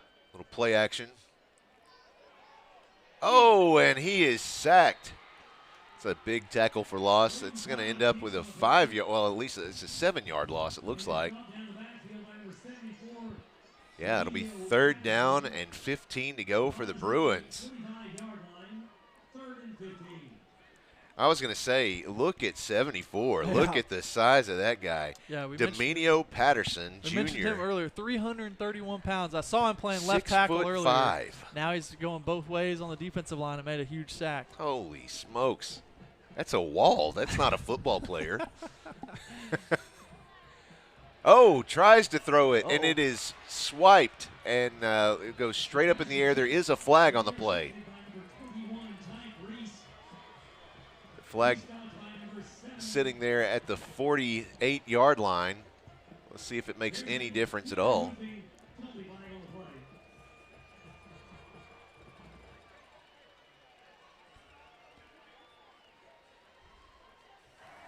During the run, holding, offense, number 70. Yep. Players decline. Result of the player's interception, 1st down. Yeah, so again, another holding call that went decline because of the interception. And I mean, give props to Patterson again. The same guy came through and got a hit on Brandon to pop that ball up and made it a really, really easy interception.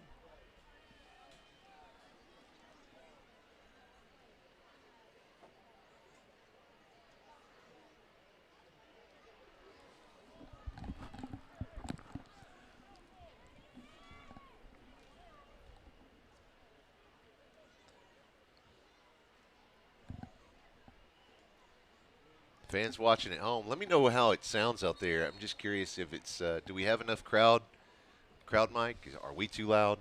All these kind of things. It's nice to hear from you all who are watching it. 2 minutes and 11 seconds. Goes to the right side. The pass is complete. That is, I think it's Kyron Grimes with the carry. There's a flag on the play. Great tackle by T.J. Logan there to keep it inside.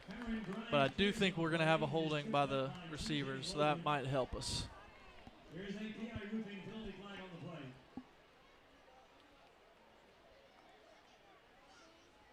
During the play, blocking the back. Offense, number 5, 15-yard penalty. Repeat 2nd down. Yep, we'll take that. He said repeat 2nd down. I think it's going to be a repeat 1st down. Yeah, repeat the down is. Yeah. They already changed it to 2nd on the scoreboard, but out here it says 1. Yeah, I think it's going to be 1st and 14-ish. 1st down and 14.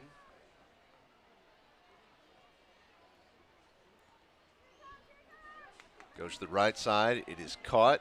Same receiver. Golly, great moves. Kyron Grimes again, yeah. Sophomore with quick feet.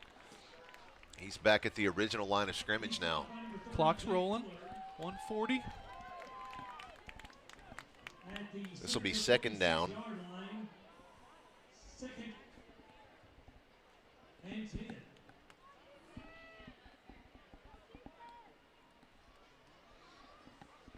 Another 4 receiver set for the Senators. Yep. And see if PA brings pressure from these linebackers. They got a three showing there. Has the snap. Under pressure, and Nice. he goes nowhere.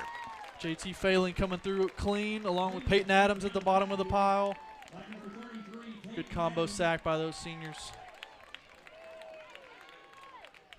3rd and about 18 now. Just heard from JT Phelan's Nana off in Dallas. She says, "Go Bruins. Good defense, JT. Nana loves watching from Dallas." Absolutely. I mean, a lot of times you see some of these senior linemen, that have been Timeout. around. Pulaski Academy, the 3rd and final timeout of the half.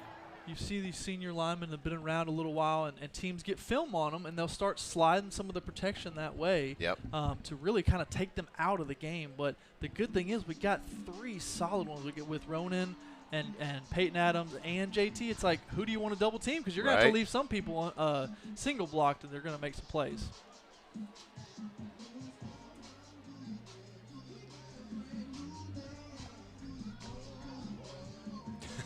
Was that PA that called that one? Yes, PA called that. That's their 3rd and final timeout of the half. Yeah. Looks like no timeouts left for anyone. So really, in this position, I kind of expect Robinson to run the ball here just to keep the clock going, take the full 40 seconds off, get it down to about 15 or even closer to 10 seconds, and then probably just kick that ball away to get into halftime.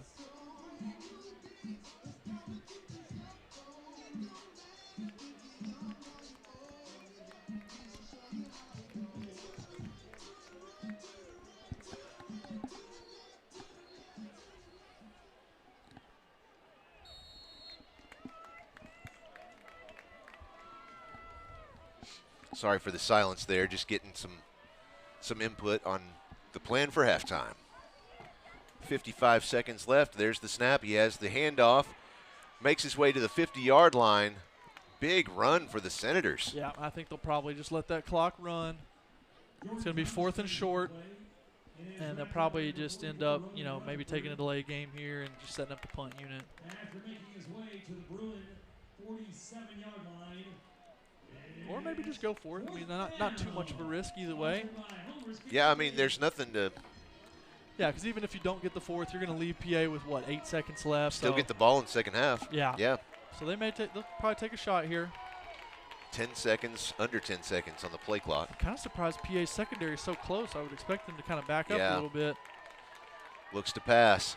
Going deep. Nobody there. Nobody there at all.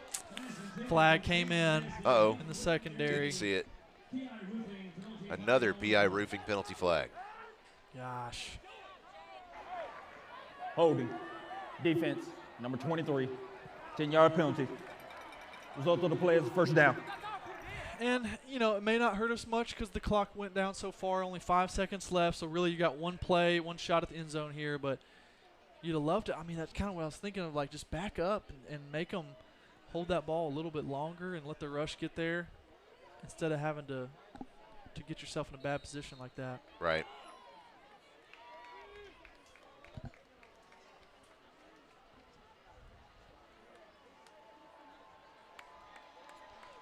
So let's see, who do they like taking a deep shot to?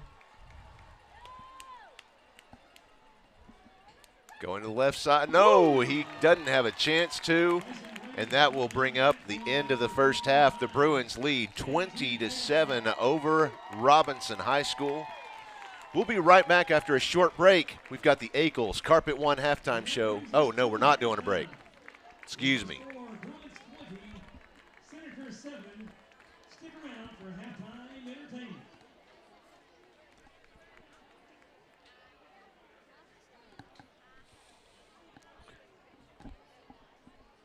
Okay, now that I've got we're good. Yeah, you can go take a break, Blake.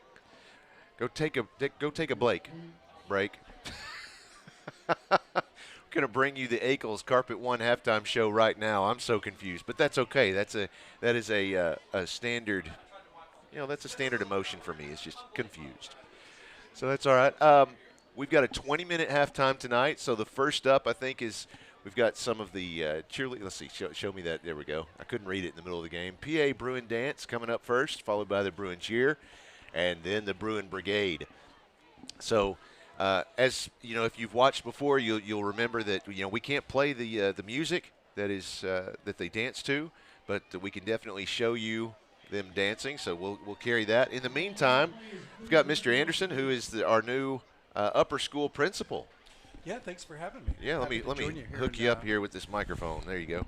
Thank you. Happy to join you here in the broadcast booth, and happy to be talking to Bruin Nation. Yeah. Watching from who knows around the world. Yeah, we've had so many people write in tonight already. We've got folks in Nashville, Tennessee, Dallas, Texas, Dominican Republic. We had That's amazing. One Bruin alum, who actually a PA Live alum, who was down there with her classmates watching.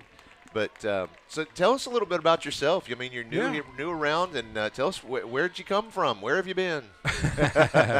So I grew up in Oklahoma. I attended a 6A public school. Football was obviously a big thing there. I was a bench warming quarterback, and but mostly a baseball player. Went to the University of Oklahoma. Okay. Tried to walk on there. That didn't go over so well. Turns out those guys are fast in Division I football, and.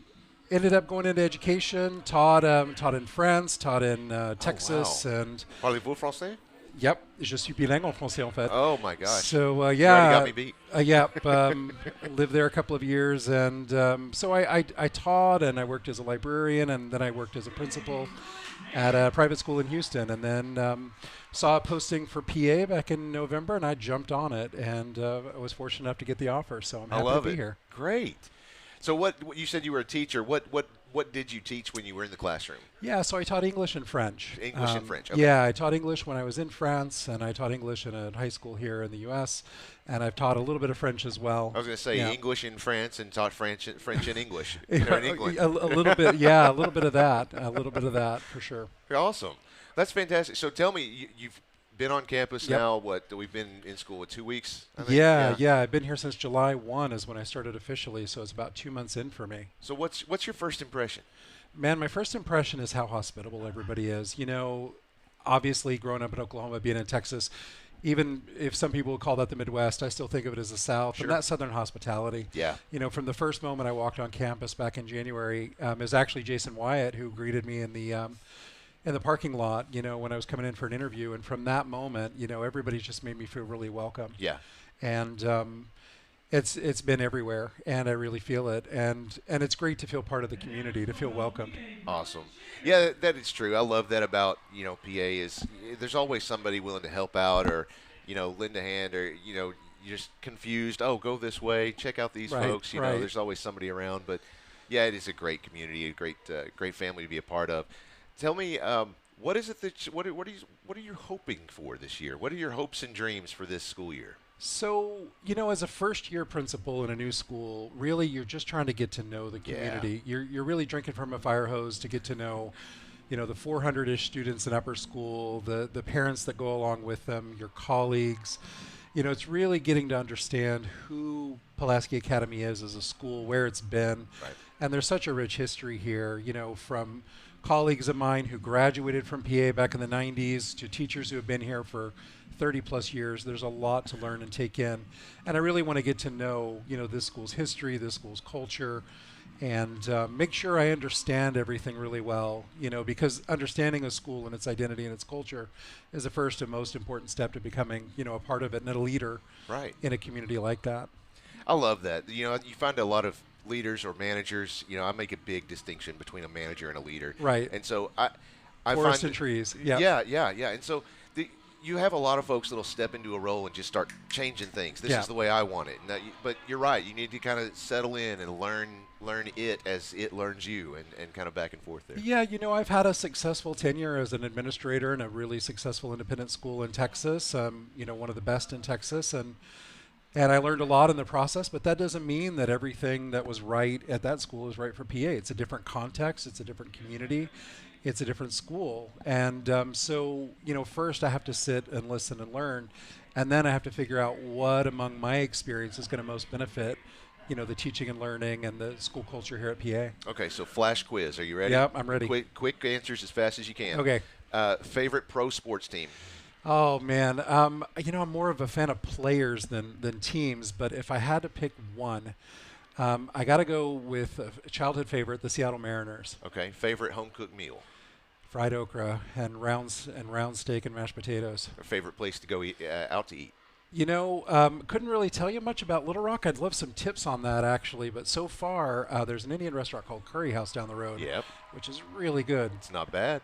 Yeah, you've got. I can give you all kinds of all tips. right. I'm a huge foodie. I look forward to it. And help yourself to some of this great cobbler from Homer's Kitchen Table. That's a great place just down the street. Okay. Least favorite subject in high school? Oh,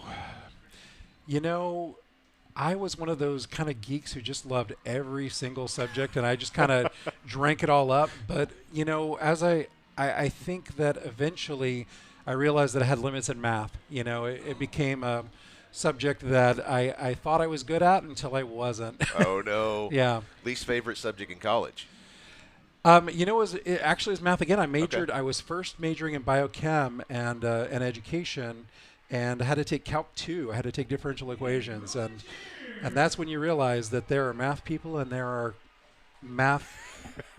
near math people, Right. And I was definitely in the latter category. Oh, my goodness. Well, Mr. Anderson, thank you so much for joining us. It's great to talk to you and kind of get to know you a little bit, and maybe we can do this again real soon. Hey, I'd love to. I really appreciate the opportunity. Yeah. It's a cool view you got here. It is a beautiful view. Yeah. Yeah, I love this great new turf that we've got. You can kind of see the stripes, and I love that they kept the Joe B. Hatcher signature on the stadium. Yep. So, well, we're going to go ahead and turn the audio back over to the field where we've got the Bruin Brigade setting up for halftime, and then we'll be I think we're going to take a break after that. We'll be back with more Bruin football and more Bruin action. Thanks for watching.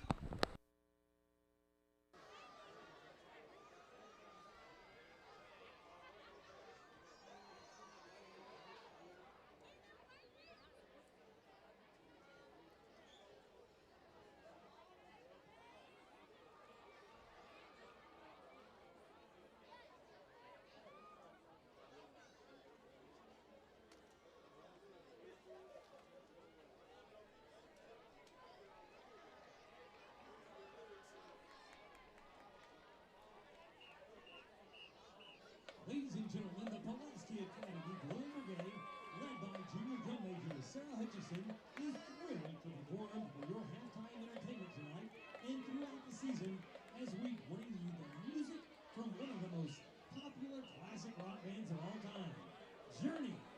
Tonight we hope you'll enjoy Paul Murphy's arrangement of their 1981 hit, Don't Stop Believin', featuring senior Jack Lowenthal on trumpet. Here is the Pulaski Academy Bruin Brigade.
late in the second half as PA cheer and the PA dance team join the band on the field for the Pulaski Academy Bruin Fight Song.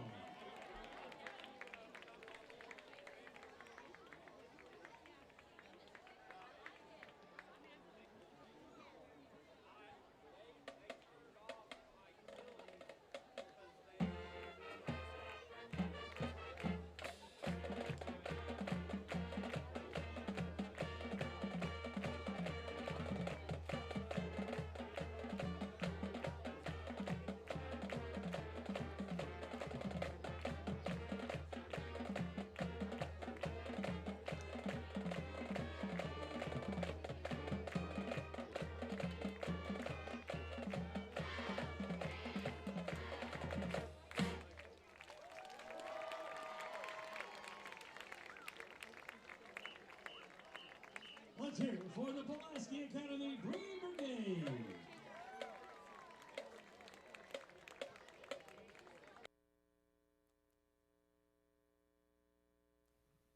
Please join us in congratulating the Pulaski Academy Student Athlete of the Week, Conley Brock. Conley is co-captain of our varsity cheer squad. She also serves her classmates as student council president and senior class vice president. Conley is organized and driven in everything she encounters. She has a servant heart and bleeds blue and gold. Conley continually keeps a positive and encouraging attitude and is kind and considerate to all. Congratulations to Conley Brock, the PA Student Athlete of the Week. It's time for the Bowen Heffley Orthopedic Tip of the Week. Always begin any physical activity with proper warm-up. This helps increase blood flow to your muscles, making them more flexible and reducing the risk of strains or injuries. A few minutes of light cardio followed by dynamic stretches can make a big difference. This has been the Bowen Heffley Orthopedic Tip of the Week. Scan the QR code or visit them online.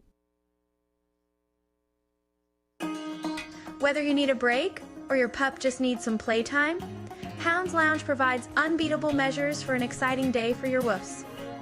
With a strong focus on health and safety, Hounds Lounge is committed to service your dog with the best possible care. They will spend their days socializing with furry friends and exercising in our supervised, cage-free indoor and outdoor play areas. Those spending a few days with us will spend their nights cozily tucked away in a personal pet suite for a comfortable night's rest, all while being cared for by our professionally trained staff 24/7. Learn more about our boarding, daycare, and grooming services at houndslounge.com. At Akel's Carpet One, they can get it for you at wholesale. That's not just a slogan at Akel's Carpet One, it's their real money-saving story. You can get the lowest prices on carpets, floors, and real wood cabinets. They have nationwide buying power, low overhead, and local ownership that make all of this possible.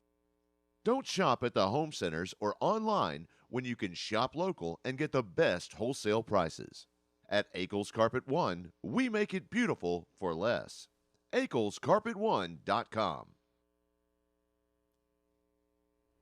Hello, this is Todd Ross, former athletic trainer for Pulaski Academy for the past 16 years. You won't be seeing me run out onto the field this year, not very much. I'll be at home games, but replacing me, and you'll see him on film, I'm sure, is Nate Mooney. I'm excited to be here and go Bruins. Pulaski Academy would like you to join us in recognizing our core value student of the week, Robert Grashit. Robert sets the example of integrity. He models our core values every day and encourages those around him to do the same. Whether it's on the soccer field or in the classroom, Robert strives to live by our motto, honor above all.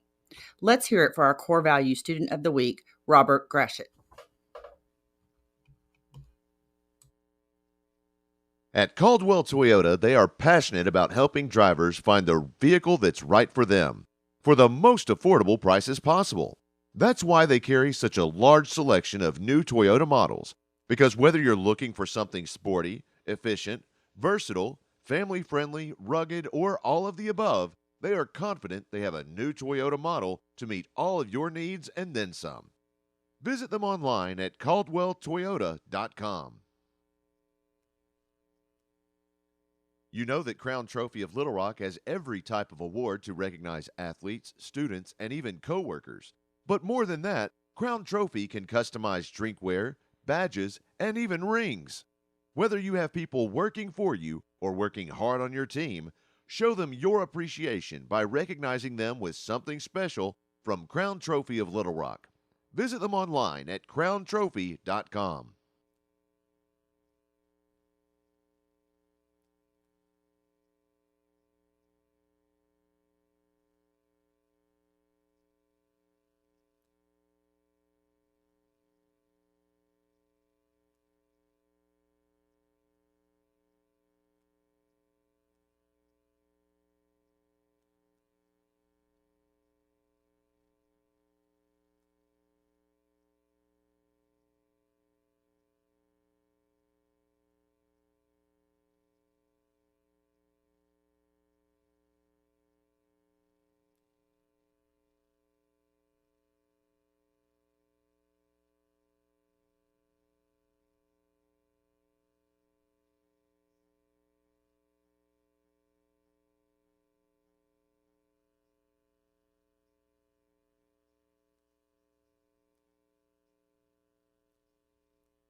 All right, welcome back, Bruin fans. Just wrapping up our Akel's Carpet One halftime show. Want to make sure we thank all of our sponsors that you just saw. We've got about a minute left as the Bruins come out. I wasn't really paying attention if they've already put up the additional 3 minutes of warm-up time or not. No, I don't think so. Okay, all right, so we've got a little bit of time here. Yeah. I'm going to go around 7A and probably a little bit of 6A since we have we still have a little bit of interest there. Oh, yeah. Now, Coach Kelly, he is at Sheridan. Yeah, and they are in 6A. That's 6A. All right. I want to make sure I look at that score. Sheridan Yellow Jackets, right? Yeah. I was looking earlier. That part I can remember. And yeah, right. You're like, what? Okay. Yeah, earlier they were up. Let's see. I'm going to hit refresh real quick. I know it says you don't need to hit refresh, but, do you really ever trust that? No, you can't Especially when you're looking at Harbor versus Oklahoma Broken Arrow 0-0. that might, I don't know. It just. Well, there was so the line of storms we were talking about has delayed a lot of those games. Right. I don't know necessarily about that Harbor game or if the Oklahoma game, but definitely some. I saw Benton was in a 30-minute long. Well, and that makes sense because the last reported score on fearlessfriday.com, Bryant 14, Benton 0 in the first quarter. Yeah. So it may be behind, but also I do think they've had some 30-minute or hour-long delays there. Yeah, this one Fayetteville 14, Cabot 3, and that one is delayed. It doesn't say what quarter it was in when it was delayed. It just says delayed. I wonder if that's in. I guess that's in Cabot if it's on. They're on the bottom. I would imagine, yeah. Rogers 36, North Little Rock 0 in the second quarter. Yeah, so North Little Rock is going to be one of our opponents, conference opponent this year. They will. Robinson, of course, 7, Pulaski Academy 20 here at halftime. You've got Oklahoma Tulsa Union 21 at Bentonville 14 in the first quarter. Who, by the way, Tulsa Union is really good in Oklahoma. Yeah. So Bentonville, obviously a great Arkansas team, and they are playing probably Oklahoma's top 5. Cool. Well, you've got Greenwood 41, Bentonville West 21. Thank you so much, Jake. You're a lifesaver, bringing me some headache medicine here. Thank you. That one is at halftime. Fort Smith Southside, Fort Smith Northside, both at 0, and it doesn't have a time, so maybe it just hasn't been updated by anyone. Yeah. Siloam Springs facing Rogers Heritage tonight. That one also 0-0. Little hat tip to the soccer fans out there. Little Rock Central 7, Springdale 14 in the second quarter. Little Rock Christian 0, El Dorado. Are you an El Dorado person or El Dorado? I'm an El Dorado. Yeah. Arkansas, it's El Dorado, I know. But if you're a choir member, you know what I mean. I can't say if I've ever actually been through the town, though. No? No, I don't know if I have. Dude, you're missing out. I'm sure. You are. I have heard there's a great golf course down there that I do want to play at some point. Yeah, the El Dorado Country Club. The El Dorado. They only make that name change for the country club. No. It's a little snootier. You're pulling my I am. I'm pulling it. I sniffed that one out. Conway 28, Jonesboro 7 at halftime. Conway's one of those, again, is 7A, and that one is going to be a big name for us this year. You're going to watch that one. Those the Wampus Cats. Bryant and Conway games are definitely ones to look forward to. Obviously, PA just scrimmaging Jonesboro. Now Conway playing them, and Conway looks to be at hand here at halftime. I'm a little surprised by that Christian and El Dorado score. El Dorado. I feel like that's not accurate. It's still at 0-0. It doesn't have a time. Probably not accurate. Feels not accurate. Yeah, that's going to be a tough one for me when we host Conway later this year. That's my alma mater. Oh, is it really? Yeah. I did not know that about you. Yeah. Okay. Yeah. You're a Wampus Cat or Wampus Kitten? Wampus Cat. Okay. Yeah. All right, just making sure. Yeah. Yeah. You know what a Wampus Cat is? I mean, it's a cat in the Wamps. No, a Wampus Cat it actually comes from, no kidding, it comes from Native American mythology. Okay. That's where it deeply comes from. Now, a Wampus Cat, as I know it from high school, is a 6-legged cat that is completely blue from head to toe. It has teeth that are as sharp as razors. It has 4 legs underneath it for running at the speed of light, and it has 2 more legs out in front for fighting. Wow. Yeah. Okay. Yeah, you don't mess with. So the 2 in front are not their legs, not arms. Well, I guess they're legs, yeah, but they use them as arms, yeah. Okay. Yeah. All right. I like that. What's fun is I didn't even realize it came from North America, from North American, Native American mythology, until I started reading. Actually, some of the newer Harry Potter stuff. Oh, really? They talked about Wampus Cats? Yeah, it was actually, I think it was Ilvermorny was the magical school here in the North America, and that was one of their houses, was the Wampus Cat house. Yeah. Interesting. Okay. Man. Back to football, she says. Hey, you're gonna have a ball when we play Conway. I know it. You're gonna study up on all that. I'm gonna have a football. Bop. There you go. It is looking at 81 degrees, and the wind has calmed down just a little bit here. It's still blowing to the northwest, but haven't seen any flashes of lightning. Haven't had any alerts on my watch since the very beginning of the game. So that's great for us. It feels beautiful out there, and I'm sure these fans are loving this. Take a quick look over at our live fan feedback. Somebody says your eyes are turning brown again. No, Dad, you're wrong. I did not make all that up. It is really true. He knows me too well, but that part. Buddy Gaston here. Former Robinson quarterback. I can't lie, PA is dominating out there. Well, buddy, so far they are, yeah. But Well, this, you know, it's still another half of football to be played, so you never know. You know, it did feel like PA was really in control that whole half, other than the 2 picks that just, I mean, if those turned into touchdowns, could have been a lot worse. But the 2 picks kind of kept Robinson around, kept hope, and really, they're not that far off. It's only a 13-point game. Not bad. Landon O'Donnell sets up the ball on a tee, but laying down with the stitches facing the sky. Gives it a quick, swift helicopter kick. Almost comes loose, but that is number 20, Nick Abrams. Yeah, that's his second great cut recovery on onside. Yeah. He's been a great playmaker for the Senators tonight. Oh, we can bring that crowd mic back in. I forgot about that. Thank you. It is. All right.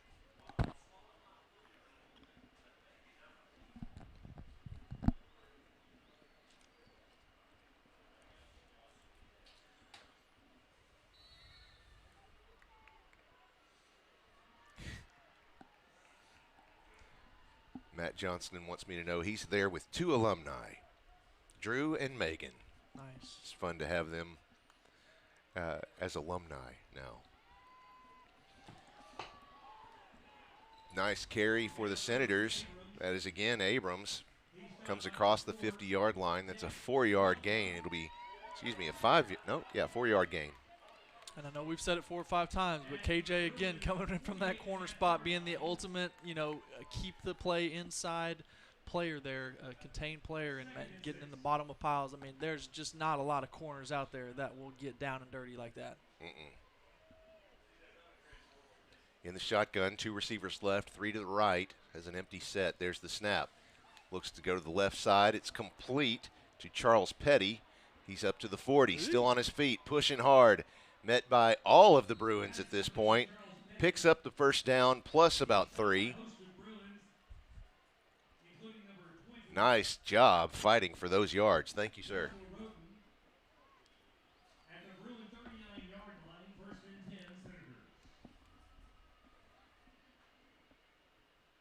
Senators have to be happy with the results of that play. 15 seconds on the play clock. Starting to solidify that formation now.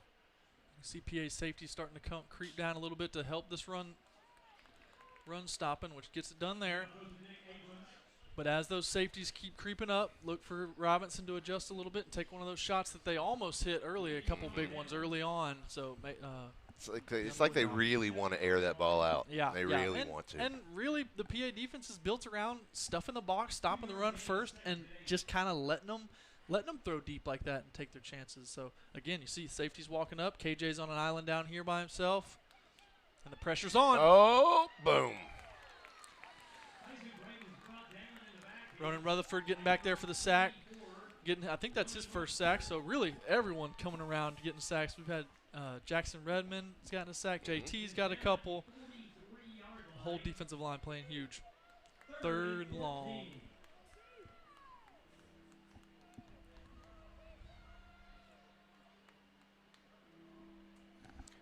Third down, 14 yards to go, under 10 minutes left in the third quarter.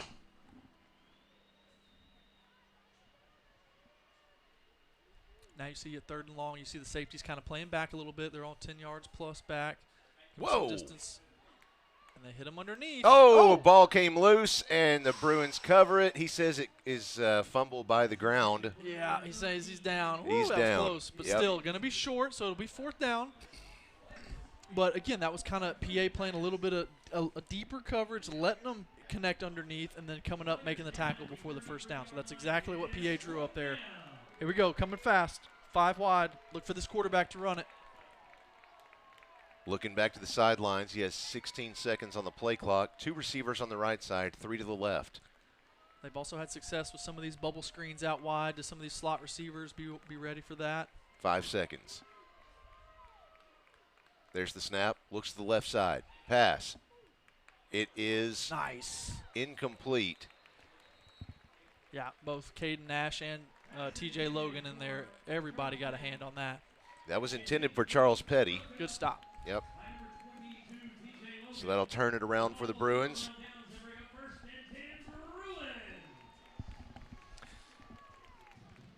Earlier tonight, we introduced one of our new sponsors. That's Riley Hayes Roofing. They're our touchdown sponsor this year. Their experienced and trained staff at Riley Hayes Roofing and Construction have always put the customer first. Some roofing contractors may install a roof on your home and call it a day, but they're different. They understand that installing or repairing a roof on your home is an investment and that you have preferences that you would like to have met. They'll even come out to your home or business and give you a free estimate on your roofing project. Visit them online at RileyHayes.com.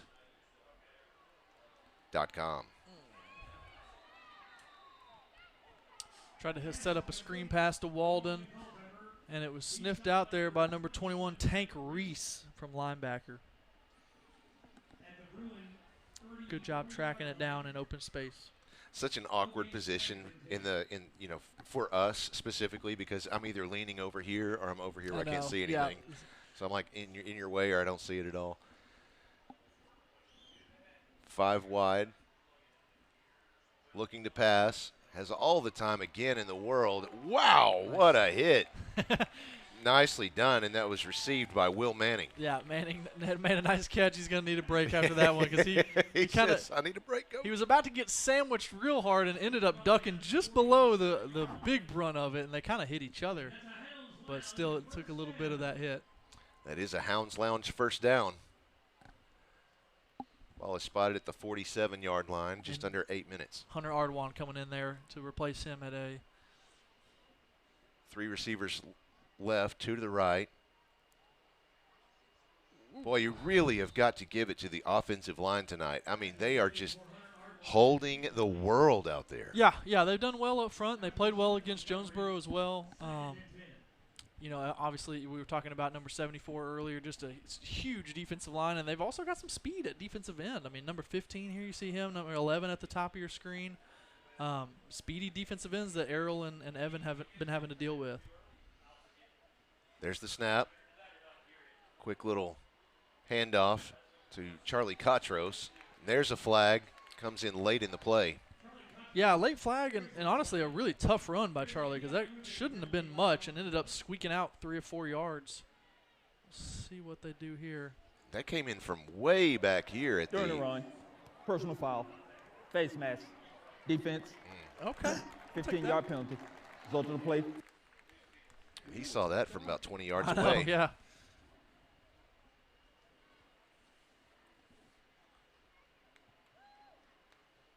Makes that an impactful play for the Bruins. They spot the ball after the penalty is assessed at the 35-yard line in Senator territory.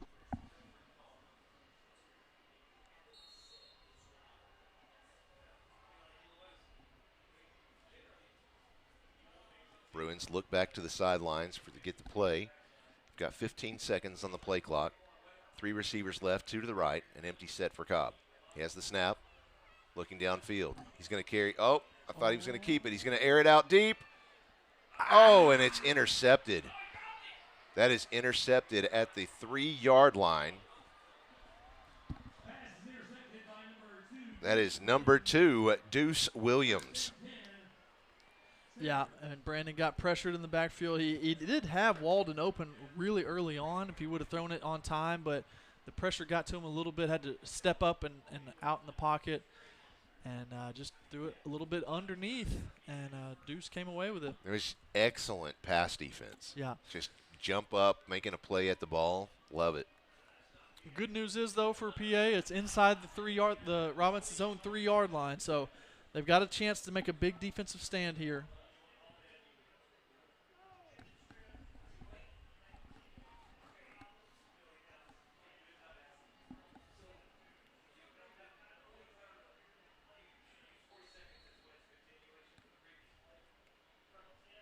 .20 seconds on the play clock. The Senators get back out here, set it up. Always makes you a little nervous when your quarterback's standing in the end zone. Ball's coming out fast. Nothing there. Pressure was on there. Caden Nash in the backfield. I mean, just the field position is going to add a little bit of pressure. Oh, no doubt. I mean, once that, if you're playing quarterback and your feet are, you're standing in blue turf back there, you're not feeling good about yourself.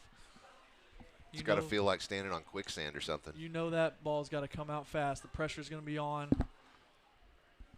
Look to them to throw a couple screen passes here, a little bubble. They've thrown the bubble to this guy here with the lime green shoes before. I think that's Kyron Grimes.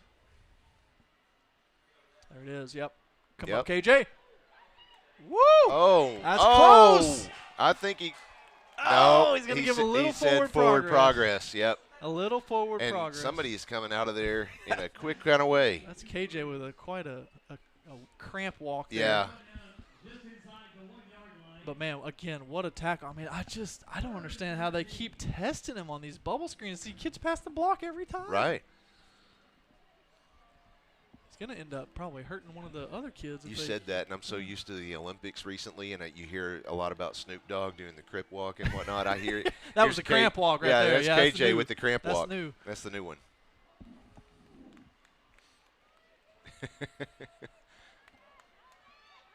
Going deep. Oh, wow, right off of his helmet. Right off of his helmet, hey, poor guy. I guess that's what you call perfect position, just to put your head right where the ball is going to go. Yep. Nice job by Jack Trepla. And looks like number 11 stepped in there as well. Bryson Barnes stepped in for KJ when he got hurt. So another good coverage by Bryce as well. This will be interesting, the way they set up for a punt from inside the end zone. Yeah, same thing we were saying about the quarterback. The punter's not trying to have his feet on blue. And not only in the blue, he's going to have that white line right behind him as well, so he can't lose any ground on this. And if we remember right, a couple high snaps a little bit earlier from punt, so kind of be aware for that. Even a stutter step is going to be tragic. Yeah, you'll notice the white hat going back underneath the goalpost. He's got his eye right on the back foot to see if it goes. Nice. Good punt. Lands at about the 30-yard line. Goes out of bounds just at the 40. Yeah, and really, I mean, if you're Robinson, you can't ask for much more than that. 40-yard punt. That's deep good. In your end zone. Yep. Pressure's on. Yeah, that's decent for them.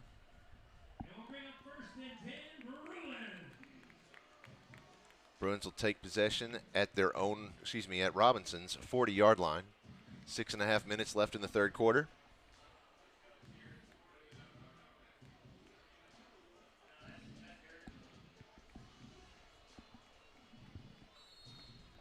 Where are we?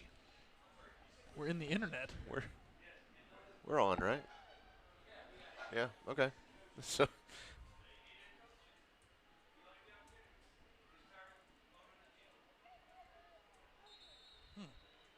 it's odd. That play, well, yeah, that's odd, but also the play was a little weird. I feel like there was some miscommunication up front from that offensive line. A couple of the linemen pass blocking, a couple run blocking, not much there.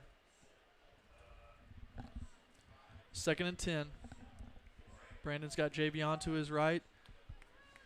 Trips down low. Has the snap. Quick handoff.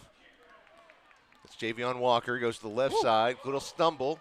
Gets the first down and is forced out of bounds prior to the 25-yard line.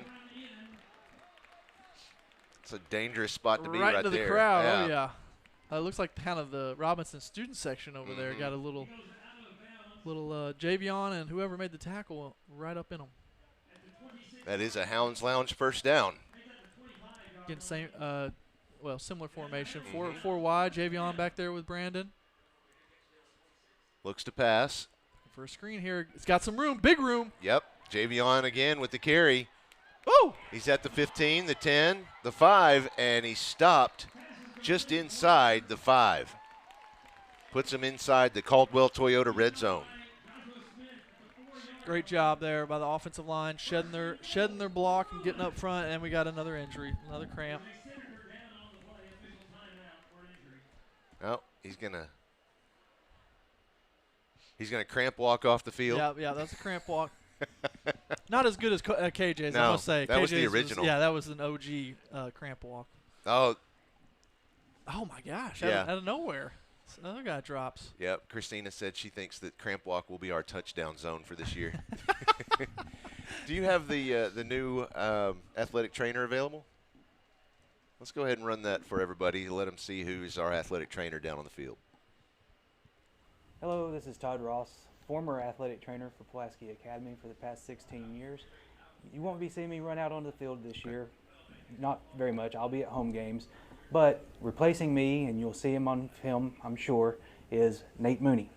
I'm excited to be here and go Bruins. There you go. Got great staff we always have had, but a lot of great support from Bowen Heffley Orthopedic. And here comes the man himself running back across toward us, helping out the other team. We are ready to play once again. Now, quick shift from the line. They check with the side judge, make sure they're good. There's the snap. And puts him back at the original line of scrimmage, I believe. Javion Walker.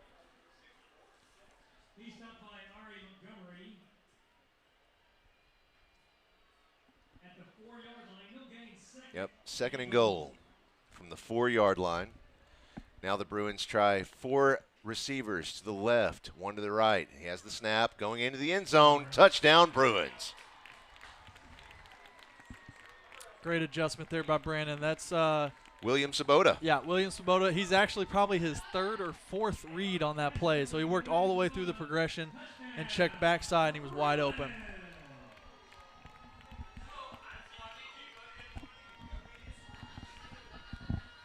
Got some kind of party going on next door.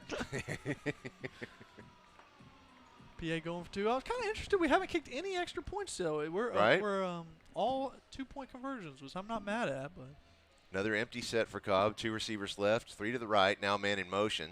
He's going to stutter step back to the corner, and look at that. Walden Culpepper adds on 2.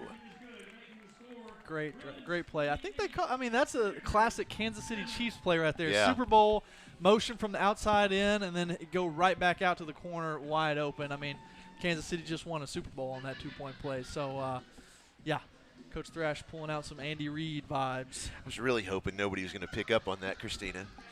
What did you say? You said, oh, it's an old Kansas City Super Bowl play, and I just said, yeah. And she gets in my headset, and she's like, yeah, like you know what he's talking about at all. Like you have any freaking clue. I need to remember to pull something out like that and then just say, like, yeah, what were your thoughts on that? And just leave it open and just see where you can go. I will stab you with a dull pencil. That's the Kansas City Super Bowl touchdown. What do you think about that one, Josh, right? I thought it was great. Andy Reid was really showing his mustache in that play. That's what I would say. I got to keep that one back. I'm gonna hit you. It's not gonna be next game. I'm gonna give it a few. Jeez. So, you know, that's the kind of thing is what you can expect. Oh yeah. Yeah, some kind of generic response. Don't tell my secret. Right, that's the one. Landon O'Donnell again. Oh. This time it's an end over end, and it's no. I think they got it. Yes, they do. 21. Tank Reese came away with it. Nice. Great kick, out of Landon. I really like his onside kick so far. I mean, obviously really we got do. the first one that was kind of a misdirection other side. Yeah. But his long ones like that have gotten pretty decent hops. That one was kind of a half hop, but it got loose.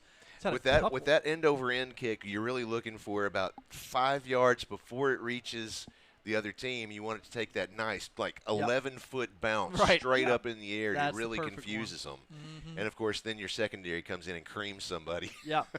And the benefit of that is you get used to that big hop, but then also if the defense is expecting that big hop and it doesn't, and it stays low, it's going to hit them at the ankles. It's going to be a lot harder of a catch. So. Just really the speed is what you want. You want that ball humming off your foot.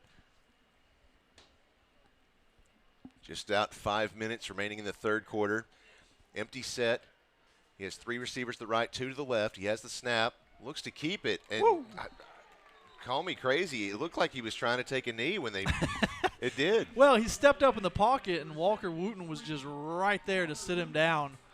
I mean, no chance to get out of the pocket. I really have thought that Tyson Braden would have been a bigger factor running the ball.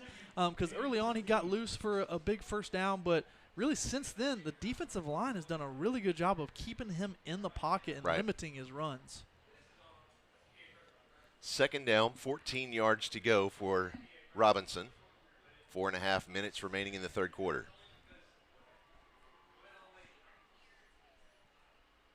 Little play action there to a tailback. Throws, and it is pretty sure he was throwing that away on purpose. He had two receivers in the area, but they were in triple coverage. Yeah, good coverage on the back end by Caleb Kelly and Joshua Roten, and just pressure coming right at him from JT and others in the backfield.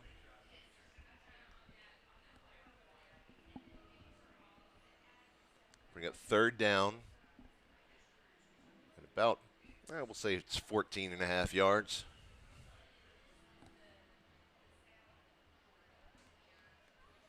So let's see. It looks like they're going to bring in the fullback here, bring in a running back. Expect these backs back here to block and max protect to try to get one of these three receivers loose down the field. There they are blocking, trying to give them some time. Airing it deep, and there's nobody there. They got a couple of Bruins were the closest ones there. Yeah, that receiver pulled up for some reason. I don't know if he thought it was going to be a stop route or what, but the quarterback was looking deeper. Looks like the punt team's going to come on. Yeah, he was looking for a fade route.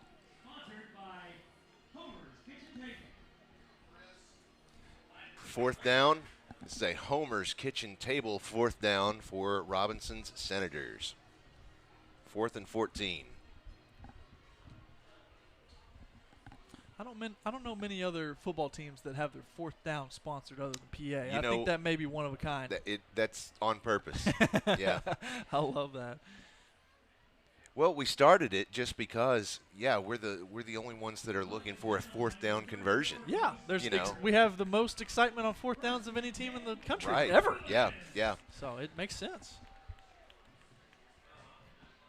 Yeah, everybody has a first down sponsor. I mean, that's great, exactly. But fourth down, I thought that would be pretty fun.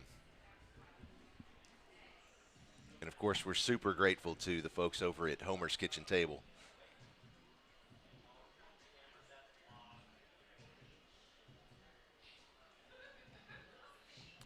Looking down on the sideline, see a couple former players. I was about to say, River is that Angel Josh Cady right there? No, that's River Angel, and I it? saw Trev Duke walking the sidelines as well. Just looking to set up another screen. Oh, wow. Will Manning out there. I can't believe he caught that.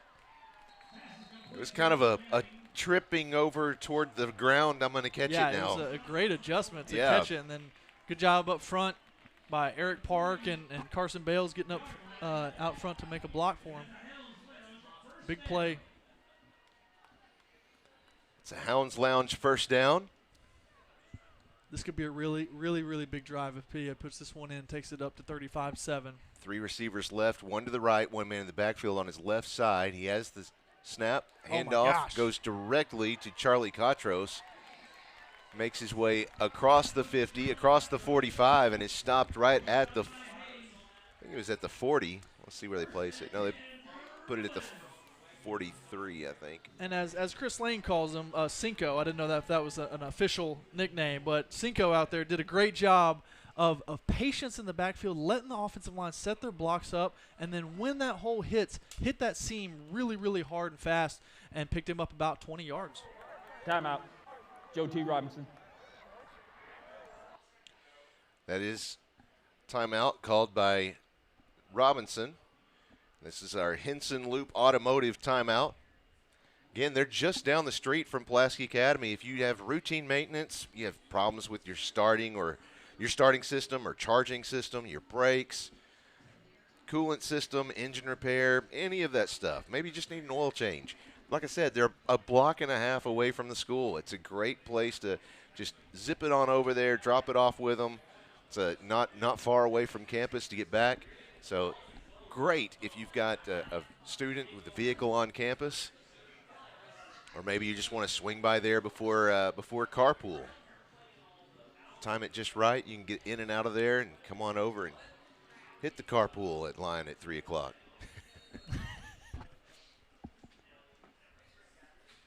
3.5 minutes left in the third quarter. Another empty set for Cobb. He has 4 receivers left, one to the right. Goes to the left side. That is complete. I think that's Will Sabota with the catch. Yeah, the PI roofing penalty flag and comes out.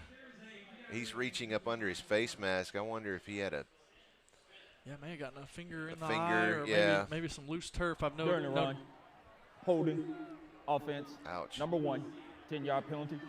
Well, and to have, you get an injury like that and you come off with, it looks like he got poked in the eye. He got poked in the eye. I've seen a lot of also when you hit the ground, the turf beads pop up. You get some turf beads in there. Sure, yeah. To kind of wash it out. But no, I think a finger to the eye is going to hurt a lot more than that. Turf bead. That is a better term than what I've been calling them. What do you call them? Turf turds. Oh, well, they're baby turds. Can we say that? I don't know. I don't know either. There's the snap. Looking to downfield. Going deep to the right side. Walden Culpepper. Oh! And Walden, he was going to get past him. It got a little bit of a hold there by the corner, but nothing got called. I was expecting the police to be behind us. Right. Hello? I'm learning how to fill in for Chris. Oh, okay. Oh, okay. Just checking out what y'all do. Well, you just come on in. Looks like everybody's – do what? You know where the boss is. Oh, I know exactly where the boss is. She's on the other end of my headset. She's controlling us, yeah. Got twins on either end of the formation. He has the snap, looking downfield. He's going to keep this one across the 50, the 45, and the 40. Whoa, runs out of bounds with a little help from his friends. Man, Doesn't pick up much. I mean, I say much. It's 12-yard gain, but still, in the grand scheme of things, it's going to be 3rd and about 8 to go. Yeah, still got a long way to go for the first down. But, man, Robinson has really hit some of those really tight to the sideline. I'm kind of surprised they've gotten away with 3 or 4 of them. Right. Probably a lot of leeway. Granted the fact that there's not any room on that visitor sideline at all. Which I like. I like giving the kids a little bit of a leeway Well, there. sure. 4 receivers right, 1 to the left. An empty set for Cobb. Has the snap, throws it out there, and it is caught. He stopped immediately at the 35-yard line. It'll be 4th and 2. That was a heck of a hit. Yeah, another sure hands catch by Charlie Cotros to pick him up about a little bit over half the yardage. Still got 2 yards left, 4th and 2. Going to reverse that formation. 4 receivers on the right, 1 on the left. Still an empty set for Cobb. Really spread them out here. You got basically got man coverage down here. You got 4 on 4. They're stacking the box. They think Brandon's going to run. What are we going to do? There's the snap. He is going to run. Oh, he didn't get it. No, he's about a yard shy. Yeah, and really the numbers there, football's a game of numbers and a game of bodies, and really the bodies there told you throw to the 4-on-4, twist them up, get somebody open quick. They had 6 in the box. We only had 5 blockers there, so really the numbers were not in our advantage there to run it.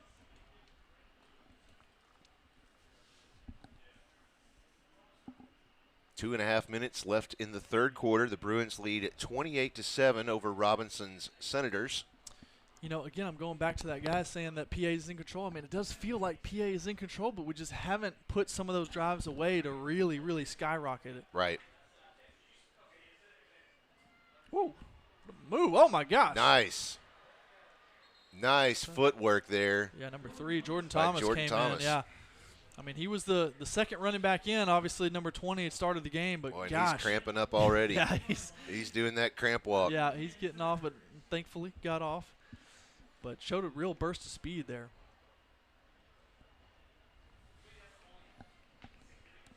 First and 10 from the 47-yard line in Bruin territory. Has the snap. Handoff. I think that was that Zach Bush, 28? I think it's 20. It's 20? 20 back in Oh, there. of course. That makes more sense. Nick Abrams. Yeah, and that was Ronan Rutherford that came all the way across. He was actually playing right defensive end on our side, came all the way across the formation and made the play as he was running the other way. So a great hustle play by Ronan to go all the way across. Had a chance after the halftime interview to meet Ronan Anderson, who was up here. Yeah. That's the second Ronan I know now. Love that. There's the snap. Another handoff. Runs to the left side of the formation and is stopped just across the 50. Really not much of a gain if there was one.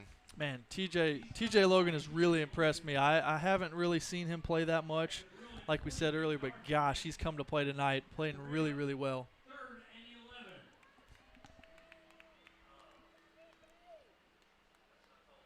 Okay, now I was going to say they need to move that stick over there. It shows 3rd and 11, but it is 3rd and 10. So again, you see them going 5 wide, no back there, so they're not going to have a lot of help in protection. It's going to be these 5 offensive linemen blocking. Coach Taylor's probably dialing up pressure. Can we get one free? He's got some time, and he's out. He goes to the left side. He's at the 30. Ooh, but he's gonna. Nope, excuse me, the 40. It's going to be close to see where the spot is. I think they're going to place it at the 39, yeah, which 1 means yard he doesn't. short. Yeah. Yeah. They pull that same play off, and you really got something. Mm-hmm. So 4th and 1 coming up. Robinson really needs to convert this if they want to keep it in, because PA's been creeping towards the end zone these last couple drives, just ready to blow it out. You watch. It'll be like a goal line stand type play here. Hand off to the tailback, push it straight up through the middle. No. He got it. You jinxed us. How can I call that? It's all your fault, honestly. How is that possible? It's your fault. That's not supposed to happen. we're it's like Bizarro world over here. Please set the game clock to 42 seconds. You set the game clock to 42 seconds. We roll it down. Oh, we're rolling past it. Okay. All right, we're at 42.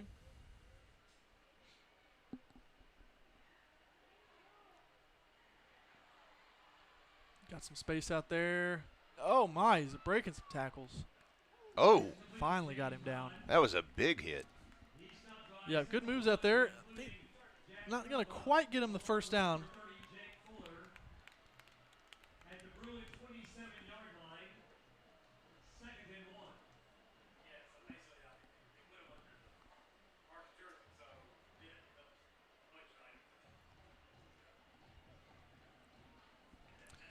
Another big set here. You see they got a tight end on our side, also a fullback. They're going to run it this way. Yep, stretch play.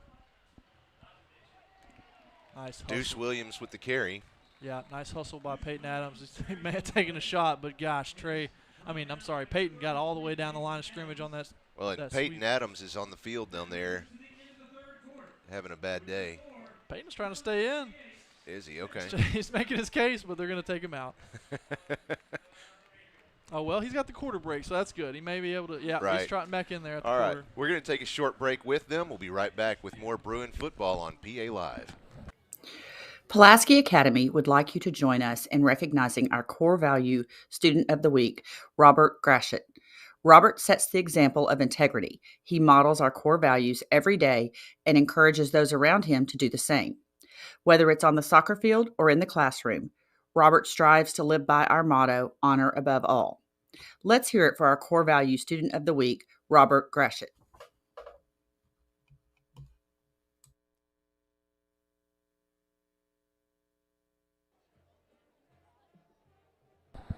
And we're back. Promised it'd be a quick break. I hope you saw that ad for Hounds Lounge at halftime. That was a fun one to make. Got to get over there and run the camera through the puppies. My mic was muted. Yeah, those were actually some really, really cool shots of all the dogs running at you. They kind of looked a little excited to see you around there. Well, to be perfectly honest, I wasn't allowed inside the yard. It's not safe. And so, yeah, they did take the camera from me, but I got to watch. Yeah, she did a great job. That was a really good video.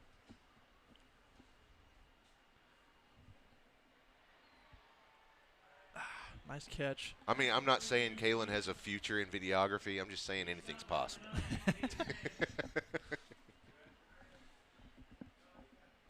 Uh-oh. He's not feeling well either. Yeah, PA's got us cramp now. Well, I mean, your actor that walked in at the start of the Hounds Lounge commercial was doing pretty well, too, I must say. She may have a future. She was upset she wasn't a paid actor. Oh, paid actor, okay. Bribed actor, is that what you're saying? Right, yeah. Okay. Yep. Well, Had at least the Christina dog there. looked good. Yep. You know, looked Kobe, good doing Kobe it. He was the happy to be star. there. Yeah. Kobe's always the star. Who are you kidding? Did I just hear Sheridan 44, Whitehall 7? Maybe. Nice. I did have a request to keep the people up to date on that, and I have you know failed. what? And so I forgot about it, yeah. honestly. I went through all the 7A scores earlier and totally forgot. And I also had a request to keep the Little Rock Christian score going, and I have failed. So, yeah, Sheridan 44, Whitehall 7, and Wow. that's at Sheridan at halftime. Yeah, wow. So Coach Kelly's starting strong down there in Sheridan Town. I like it. I like it.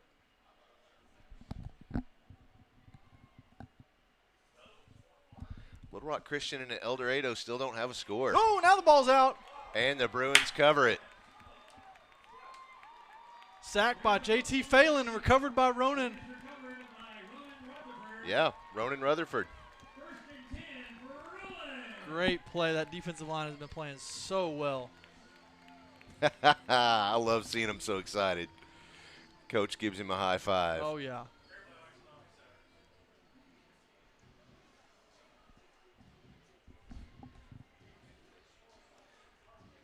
$11:47 left in the game.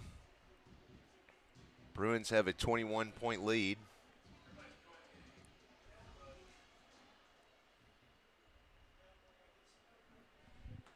You know, I think if you play a good game of football like this and the only injuries you have are cramps, I think you're having a good night. Yeah, especially for under pressure, and I've got 74 chasing me. You better believe I'm running out of bounds too. Yeah, I'm not trying to have 331 tackle me like that. My You goodness. see a late flag come out here, and it's going to be for a legal man downfield. Earlier, we got away with one. I'll let the ref go here.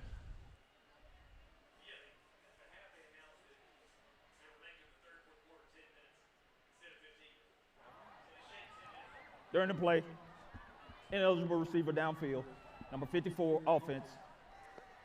And what that was, that's actually not Eric's fault whatsoever. We called a screen pass. All he knows to do is run the play that was called. Right. So he's running downfield trying to do his job. And then once Brandon improvises like that and throws it downfield as like a regular pass instead of a screen, it's going to turn into an illegal man downfield.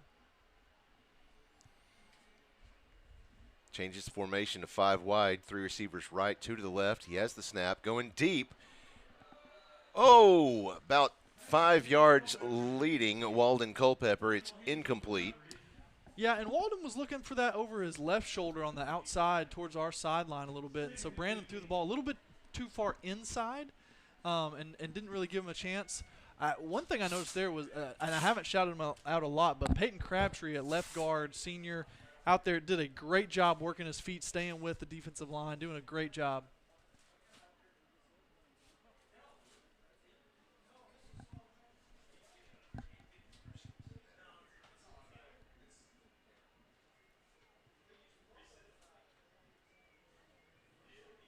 Has the snap, passes to the left side. It's complete. Woo. Is that Connor Coldren? Yeah, he's still going. Yeah. Makes it about to the 28-yard line. A short pass, but once you get that big body rolling, it's tough to bring down. 3rd and short coming up. Again, an empty set for Cobb. 2 receivers left, 3 to the right. 11 minutes left in the game. Has the snap. Blitz goes is to on. Hit it. Yep. Goodness gracious, Go, look Win. at him go. That's Win Wilson with the catch. That's what I thought. And he showed out a little bit in the Jonesboro scrimmage, and there he goes, getting loose. Great job by him, especially on this. They brought all blitz in the middle. All the linebackers left. What he did was he filled in right behind him with a slant and was yelling at Brandon to give him the ball. That puts him inside the Caldwell Toyota red zone.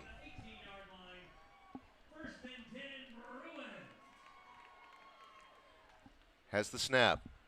Cobb rolls to the right side, passes out there. It's complete to Mason Greathouse. A great tackle. Well, ends up with a cramp, but a great tackle nonetheless by the Robinson defender.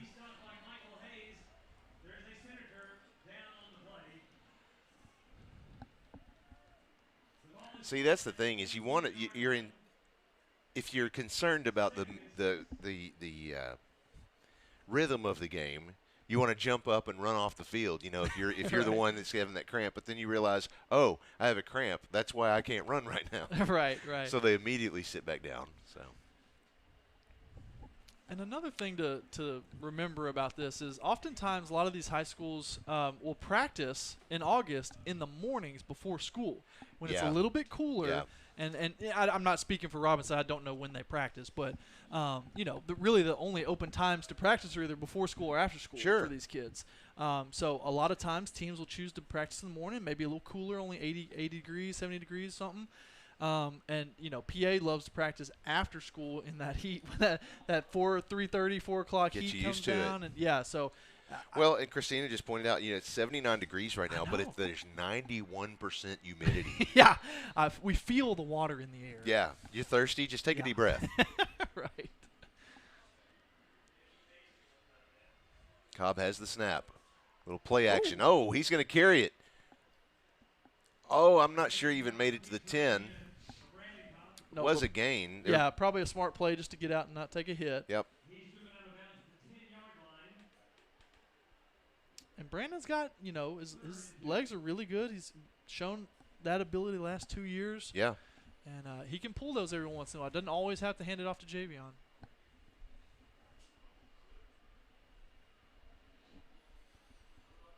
Third down here. You got a couple options. Do you go for the end zone? Do you just try to go short and pick up the first down? Looks like a blitz is going to be coming. Has the snap. It was high, but he brings it in. Throws it deep. Oh, and almost intercepted. He pulls it in, and it's a Bruin touchdown. I think that's Walden Culpepper. It is. And boy, oh boy, he went back and caught it over the defender, turned around, and just bulldozed another one into the end zone. Yeah, I think if you go back and watch that in slow motion, what happened was the defender actually ended up with the ball. Walden ripped it out of his hands. Yeah, he did. And then did a little pirouette, looked up and saw a little space. And I'm going. Dove right in there. 3 more yards to the blue zone.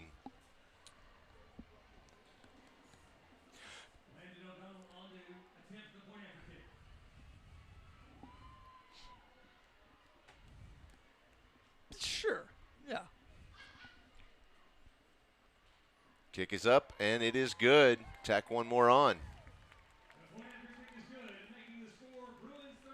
So the Bruins now lead 35-7 over Robinson. 10 minutes, 29 seconds left in the game.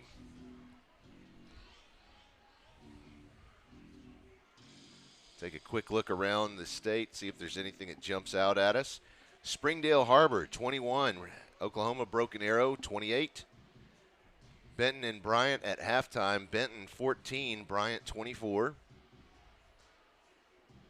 Fayetteville and Cabot still showing as delayed.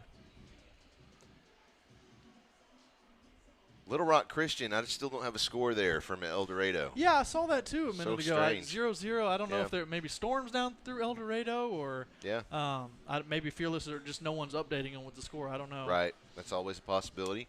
If you really want to know, maybe check out Twitter. So go to Little Rock Christian's football Twitter page, see if they have any updates on the and feel free to let us know if you find a score. Yeah. Send it in on our live fan feedback there. Because Fearless Friday is not 100% perfect. It's the best place to go for high school sports. It's all in one place. Yeah. Check out that Sheridan score as well. Sheridan 44-7 at halftime, still the most recent score we have. Another pretty decent kick out of Landon O'Donnell. I really have liked his kick so far. Yeah, really impressed. But got a good hop, just didn't get the guys there in time.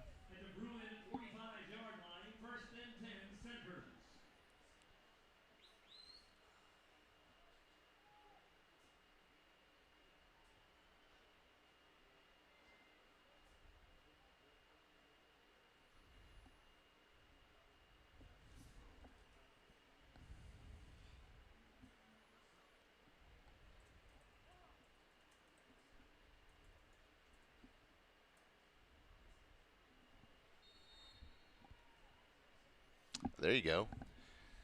Ask again, ask and ye shall receive. Oh, there we go. Little Rock Christian 21, El Dorado 14. They're in the fourth quarter. Okay. Wow, that's a tight game. I wasn't really expecting that. Another fan was asking, what is the name of the PA kicker, number 51? Landon O'Donnell. Landon O'Donnell.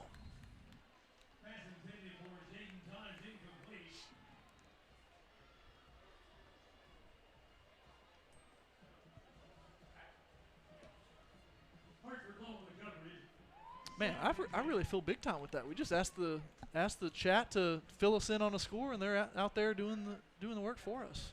I feel big time. Yeah, no doubt. I didn't realize how many live fan feedback messages I was missing out on here. Come on now, you got to stay up with it. Somebody laughed really hard at my comment about stabbing you with a dull pencil. Oh. That's like a threat, but not a threat? With a spoon? Why a spoon? Because it'll hurt more, you twit. And you see some of our guys really starting to cramp up a little bit, a couple injuries here and there, but our guys are trying to fight through it. Right. But I think Ronan, they're going to go ahead and forcefully take Ronan out. 3rd and 10 coming up. Again, you see these backs in the backfield. Robinson will probably keep them back there to help protect and look to throw it deep to one of these receivers. Or they might just hand it off and run it up the middle. Wrong. It's a 2-yard gain on the play, so it'll be 4th and 7. Another Senator down.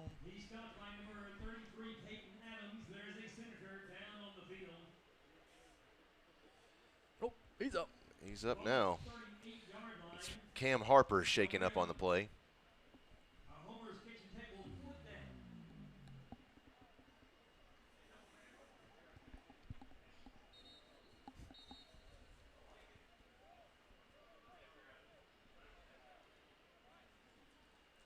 Brings up a Homer's Kitchen table, 4th down, 9.5 minutes left in the game. PA defense acts like it's a timeout. I don't think it is. I don't think we can. Yeah, y'all need to stay out there. Oh, I guess someone subbed in for KJ. Do we have enough? 3, 4, 4. Okay, yeah, we do. He was a bit confused. Yeah, we did. I think we may have had an extra player out there maybe on the last play. I'm not sure. Has the snap, steps back, goes to the right side. Pass is complete.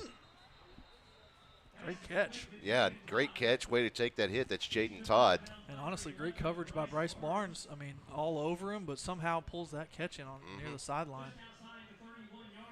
Picks up a 1st down for Robinson.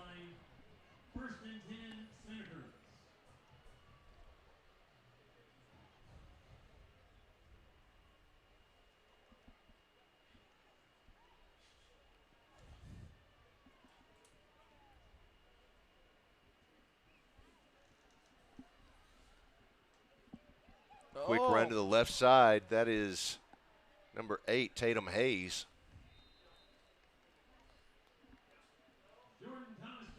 Oh, Jordan Thomas.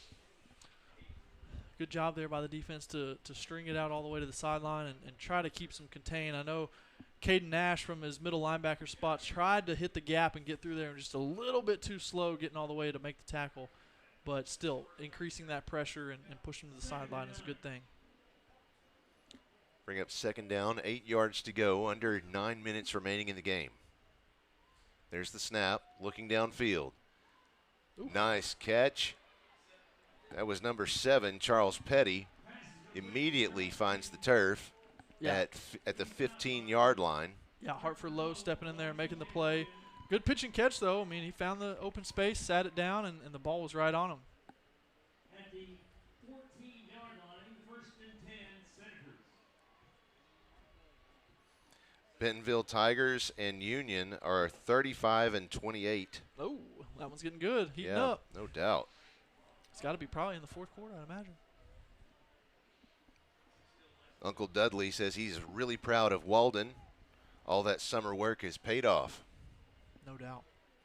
Going into the end zone, and he finds him. That's a touchdown for the Senators. Wow, number 7, Charles Petty, with a nasty one-handed catch in the back. Yeah, that was nice.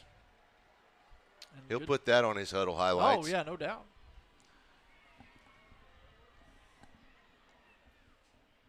So Robinson still showing a little bit of life here. 35-13, extra point pending.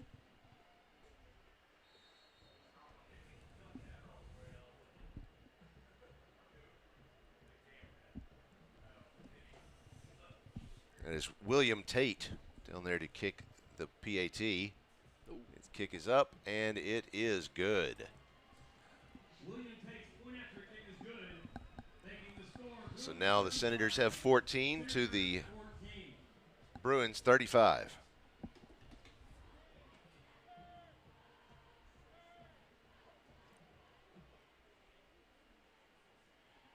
Be sure to throw a follow to PA Live on your favorite social media platform. We're on Instagram, we're on Facebook, we're on Twitter. I don't care what anybody calls it. That's what it is. Oh yeah, it's still Twitter to me. It's so common knowledge now for people to be like X, formerly known as Twitter. Yeah. I'm like, can we just call it Twitter? Be comfortable calling it Twitter. I haven't called it X ever. No. It doesn't. Yeah. Marketing fail. Yeah, but they can stay with it. I don't know if they're just stubborn or what. They really think it's the way, but I don't know. Yeah. Well, it's not an unusual thing for Elon Musk. His favorite X is one of his favorite things. He's tried to name several things X. Yeah, his kids are kind of named weird stuff. Oh too. yeah, I don't know. It may just be like a letter. Name you can't really pronounce. Yeah. He's an odd guy, but he's pretty cool, I guess. But yeah, you can find us there at all those and YouTube, of course. So be sure to follow, and you'll find all the great content all summer, all season.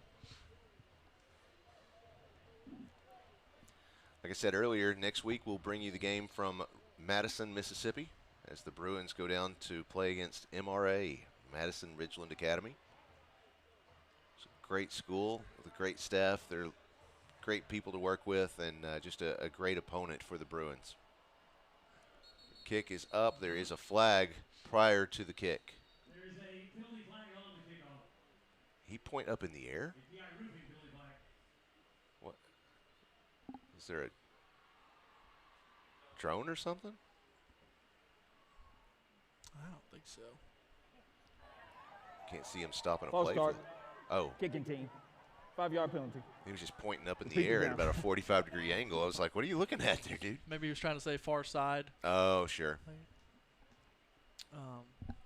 Yeah, it's, I keep thinking back of how, like, we kept saying, like, PA feels like they're in control, but then you look up and really, we're only up by 21 points. Yeah. It's not, like, out of hand. 8 minutes, 19 seconds left. I mean, again, I think PA needs a solid drive here to feel good and we can't immediately give the ball back. Right. 15 seconds on the play clock. I don't ever feel like PA's, like, in control of a game unless there's a sportsmanship rule in effect. Right, yeah, exactly. And that's a great little kick. Oh, it's loose. No. It is recovered. That is not what we needed. Recovered by the Senators. Oh. At the Bruins' 30-yard line. And props to him. Was that Tate that knocked that one? I mean, gosh, that was just a perfectly placed kick to where. No kidding. It was just behind our last defender here where he had to turn back, run back, and try to get it. But he wasn't sure if, like, should I get that? Is KJ coming up to pick it up? Like, it was in just a perfectly weird spot. And so here we are. That, to me, counts as a turnover. Instant turnover. Now Bruin defense, after a long, winding drive, we started to get a little banged up. We're right back out there, and you can see KJ is not playing corner or safety right now. So we're down a couple men.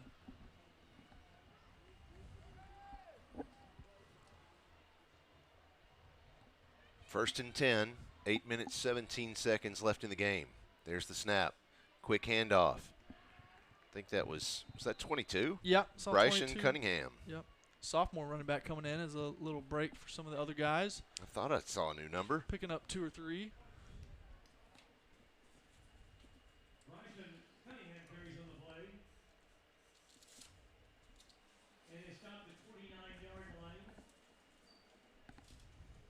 Second and 8. Excuse me a moment while I put this boot back on. Looking for a little slant route out there to number 7, Charles Petty, but not going to be able to hook up. Caleb Kelly was right there, tight coverage, ready to break it up. Brings up a 3rd and about 8. I want to say thank you to Pete Biagioni. He just let me know Little Rock Christian wins over El Dorado 21-14. That's the final score. Okay. Thank you, sir.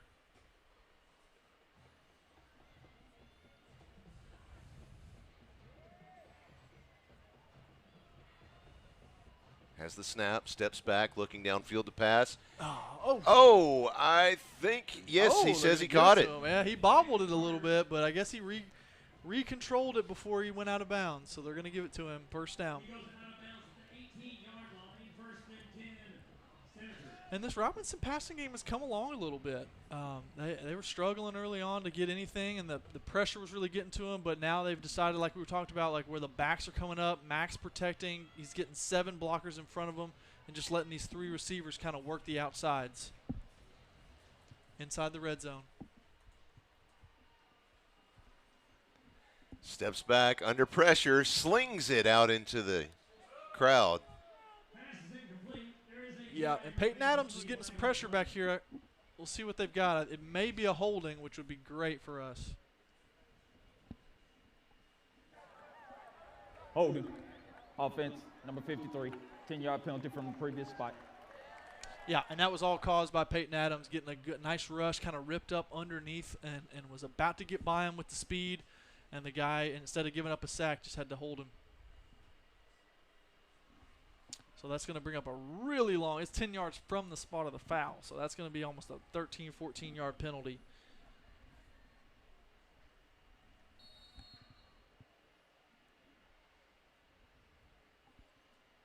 $20 seconds on the play clock, just under 7 minutes left in the game.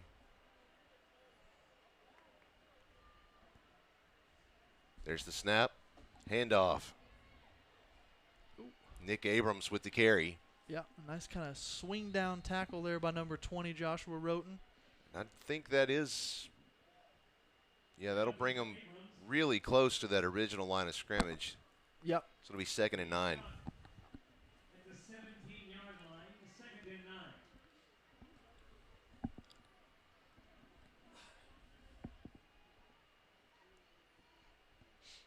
Same set here, 2 backs in the backfield.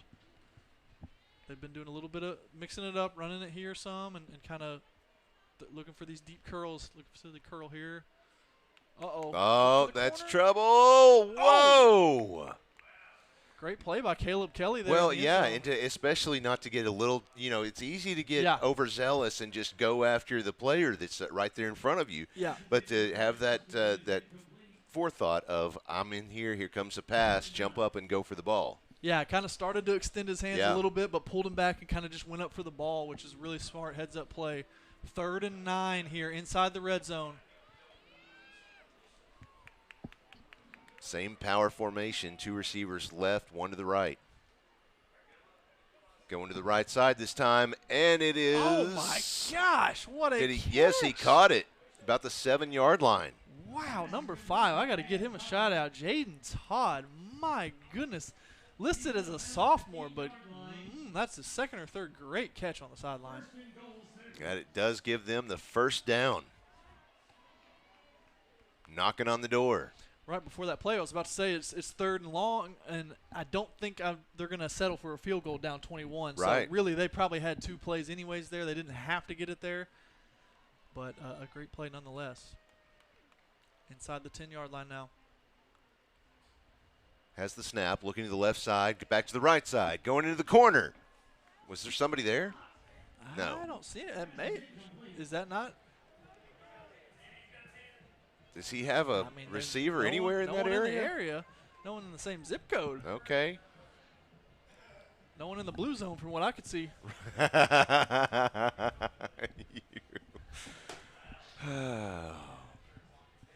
Do you like that? Does that feel good? I was hoping to wake Christina up. I think she's asleep over there. No, she's that not would wake asleep. her up. She was giggling. And they're talking about it now. I think they actually may be contemplating here. Yeah. Because, I mean, all the receivers. Yeah, there you go. Wow, that's super late. PI Roofing penalty flag on the play. Super late. This will probably be intentional grounding. During the play, Intentional grounded. Offense, 15-yard penalty. 5-yard penalty. I was going to say, I don't think that's a 15-yard penalty. Maybe. Maybe the rules have changed on me. Goodness. Yeah, the results of the penalties. Automatic touchdown. Yeah. We changed the rule a little bit. Right. Oh, crazy. Down. And, you know, if I'm Robinson, I would kind of be upset with that a little bit. I think that was the right call, but golly, can we just call it when it happens? Right. I mean, do we need to wait 5 minutes later to call that? Well, at least you got the call right. It was the right call, I do think. Uh-oh. Yeah. Yeah. Receiver moved. Yep. I don't know. Backing him up even more. He even knew he did it before the flag came out. He stopped and was like looking around waiting on the flag. Oh, man. Well, I took a step forward, but he may not have seen that. I mean, gosh, this second and goal from the 9. Ball start. Offense, number 5. 5-yard penalty. Repeat the down. Second and goal from the 9 has quickly turned into 2nd and 26. Right. Well, but this is kind of the situation they came from. Yeah. So don't count them out. No, definitely not. I mean, again, they were working number 5 out here on wide. Now they've got number 13 down low. They're going to be working these outside receivers. There's the snap. Quick handoff. That's number 20. You've Well, seen him all as I night. say Nick that- Abrams. Touchdown, Senators. And it looked like PA was expecting the pass too, and it cut right up underneath them. Great play call. There's a Senator player down the play. Yeah, another super hard run there by number 20, Nick Abrams. Just really impressed by him, and really their whole stable of backfield. Right. Running backs back there. That's Ahmad Booker that is getting some attention on the field. Probably got another cramp there, I hope that's all it is.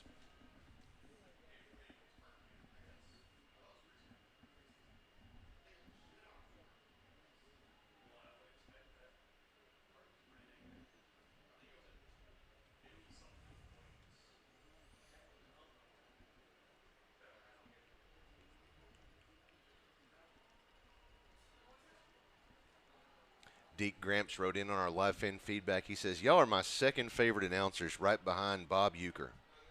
Am I too old for that? Yeah, probably. All right.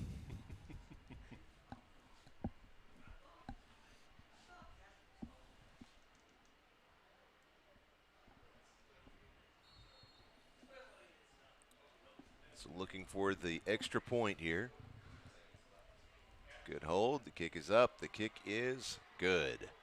And, yeah, so that's where we're at. I mean, we turned a 21-point lead into a 14-point lead now. Right. And it's coming down to it. 5:57 left. And you see Coach Lucas kind of taking over the kickoff team here, getting everybody set, making sure we're aware of, let's get some hands team out here, but also be aware of that same short kick. So what you might see him do here is move that second line of receivers back maybe another 5-10 yards just to give them some space to work with. I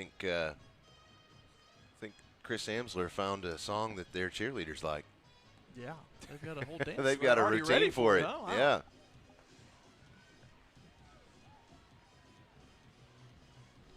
So you see number 12 here, Hunter Ardawan, kind of backed up just a little bit, almost 10 yards back. Javion's by himself back here. Is just kind of the very back safety, but we're really planning on this second row of guys to bring this ball in.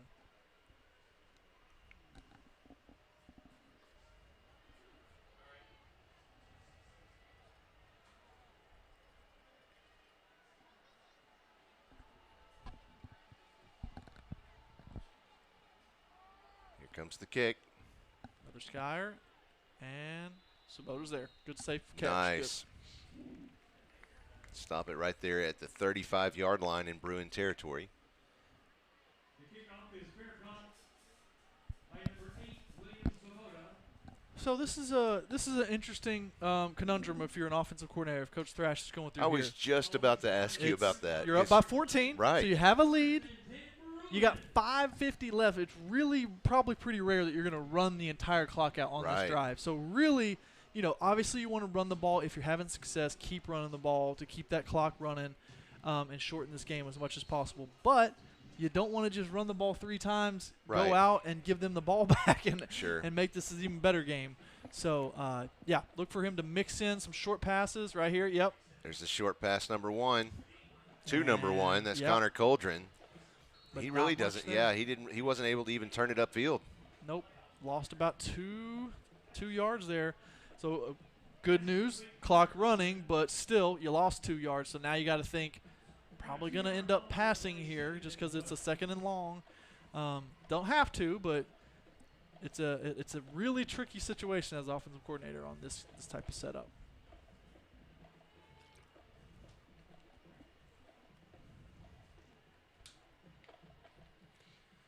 Reverse. Walden Culpepper comes back the other direction, across the 35, and is tripped up at they're going to mark it at the 37-yard line. So that's a net gain. They've got an extra yard on the far side of the field. But it's a net gain of 2 yards, so it'll be 3rd and 8. Clock runs under 5 minutes, 4:50. You see Coach Thrash try to take over. Definitely want to keep the ball inbounds. Hopefully a completed pass. I missed something, I think. He has an empty set. 3 receivers to the right, 2 to the left. Now he has the snap. Looking to the right side. Pass is complete. Oh. Takes a lick. I mean a lick. That was Mason Greathouse. Yeah, great catch to stay in there and make that. But, yeah, you're right. What a hit. He was coming up a little limp. And here we go. This is what we didn't want. 4th down. The clock has been running, so that's good. It was a completed pass, but it's still well short. 4th and 4. Boy, Mason just took that shot. Yeah.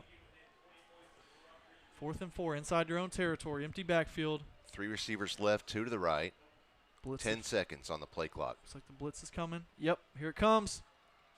Pass. Walden Culpepper has it and is stopped at the 50. That brings up a Hounds Lounge first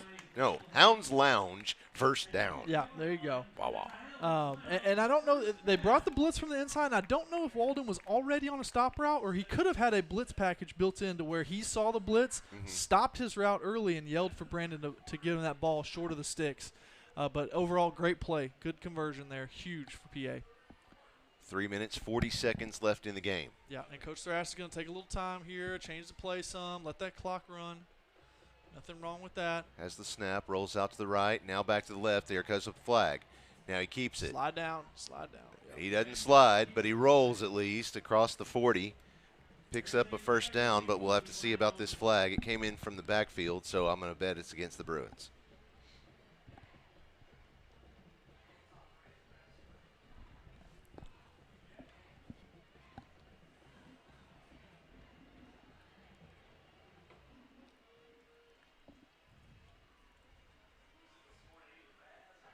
Holding. Offense, number 72. 10-yard penalty from the previous spot. Yeah, and what that does, that's obviously bad because you're losing the 10 yards, but it also stops the clock when you're in a situation where you're trying to run the clock down. Yep. So gotta avoid that, and really, the holding was super unnecessary because Brandon already had gotten out and was going to have a big gain. So 1st and 20 coming. See if they can get Javion involved a little bit here. There he is. Nope. Play action. Pass to Connor Coldren. Across the 50. Yeah. Great pickup. It's a gain of about 12 yards. Brings 2nd and 8. Clock coming up on 3 minutes now.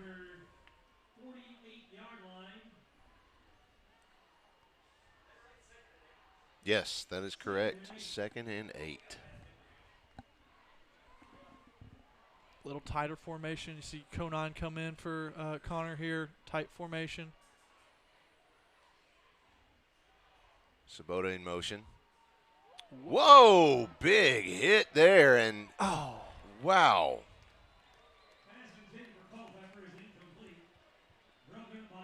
Hayes. Tell you what, Caleb Doucette jumped in there and just got past the blocker and got right in Brandon's face and made it just a bad enough throw to where Walden had to come back and couldn't find it and couldn't bring it in. He's doing his work. So, yeah, and not only that, but it stops the clock, saves them 40 seconds, and gives them a chance here because now it's 3rd and 8. We're going to have to throw it. Has the snap, looking to the right side, throws it. Oh, it's just wide. Couldn't pull it in. Yeah, I think that was, it looks like Max Conine. It was on the slant route. But there just wasn't, I mean, he was short of the sticks. Even if he caught it, was about to just get hammered.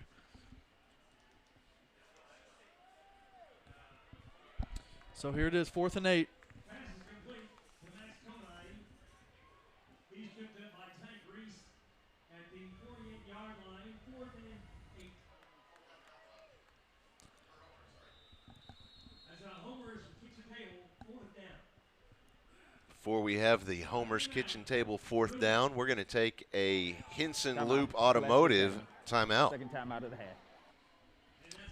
And there's just, look, there's a ton to talk about and kind of process if you're Coach Lucas and Coach Thrash down there of what's your play call on 4th and 8. The good thing for PA is there hasn't been one standout receiver that you're like, okay, ball's going to go to this guy. Yeah. I mean, Connor's made huge catches. Walden's made huge catches.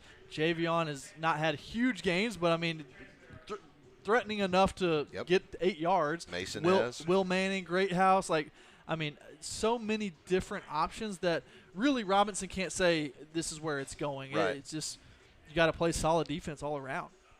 And really the question is, you can watch right here, they're going to have their 4 down linemen.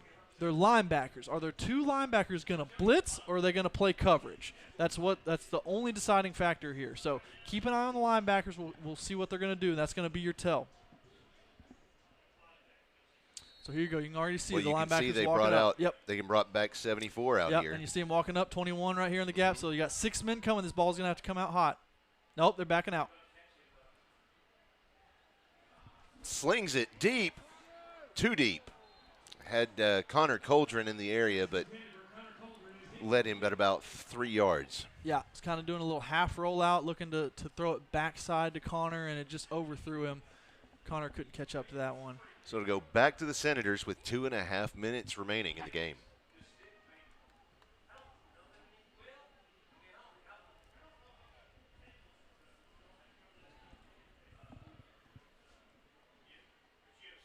Haven't had much action from our live fan feedback here in a little bit. They must be locked into the game, maybe. They really are. The game getting close. They can't be texting now. Okay. Question from David Cooper. He says, as PA fans, you must have some thoughts. What do you guys think of the new NFL onside kicks rule? Only in the 4th quarter by a team that is behind. Must inform the officials and the other team that it's coming, and cannot bounce higher than the players' helmets.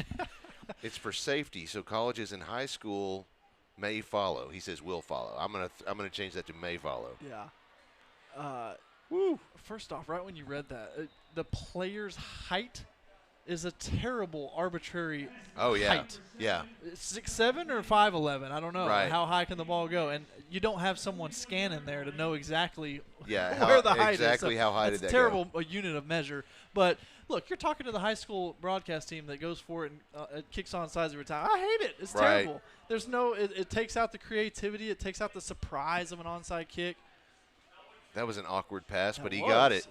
Connected. Number 5, another great catch. Yeah, that's Jaden Todd. I'm really surprised he did. I mean, it looked like it hurt coming the way he threw it. Yeah, it was like one of those sidearm pitches. Yeah.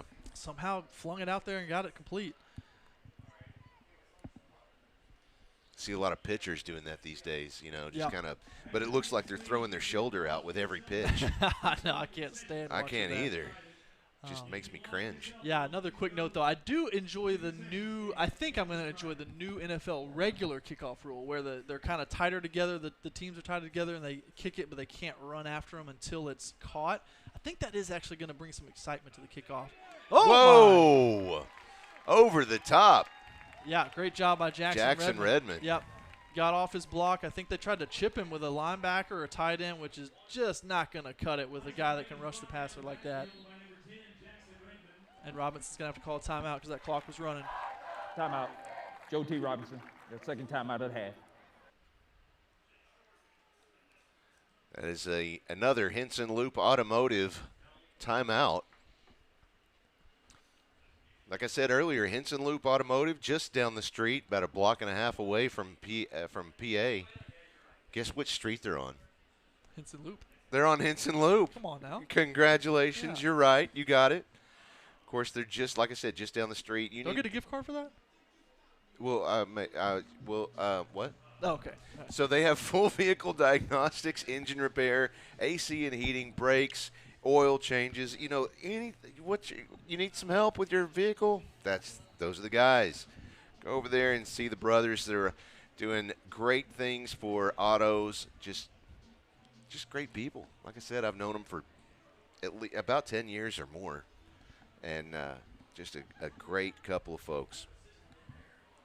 Just recently bought Henson Loop Auto, and really just doing great things already for their customers. So check them out, and make sure you tell them thanks for supporting the Bruins. They tried that same pass right here next to the sideline. Not going to get it complete there. Again, another great rush by Jackson Redmond. Two guys, they're double teaming him now. So what that should do is if they're double teaming Redmond, other guys are going to be singled up to make a play. So if they keep doing that, look out for Peyton Adams to get free, JT Phelan, some of these other guys. Third and super long. Since Robinson's going to have to pass, they're probably going to do that max protect look with the linemen, the two running backs helping the protection, and getting their three best receivers out here. And as I say that, they roll into their 5-wide set. 9 seconds on the play clock. Yep, They've got to hurry. 5. Got to get the pressure here on them. Gets the snap with 2 seconds left. Airs it deep, and it looks like, yes, that's an interception by the Bruins. Is that Caleb Kelly? That is number Yes, 23. sir.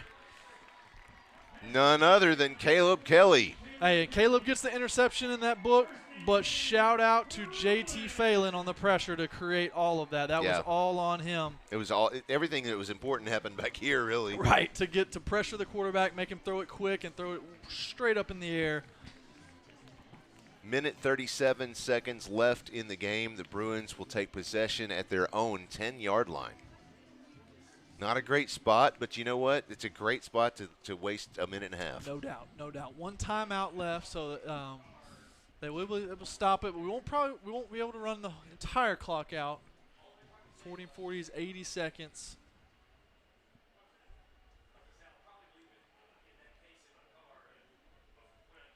But one first down will get it.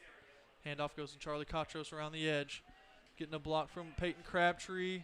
Stay in bounds for sure. Yeah, you see the Robinson guys trying to pull him out. But a good job by Charlie to just kind of go dead leg and go right down. Yep, he's got another hamstring stretch. Speaking of dead legs. Yep.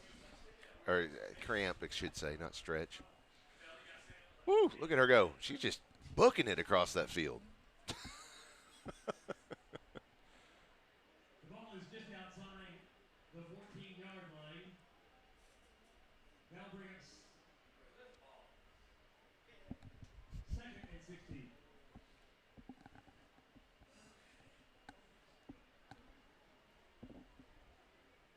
You know, just give him a little scoot about 14 inches and we can play ball. Right. I shouldn't make light. I'm assuming, of course, that he's just got a cramp. I think they're actually kind of testing his knee and his leg a little bit, so it doesn't really look like a cramp.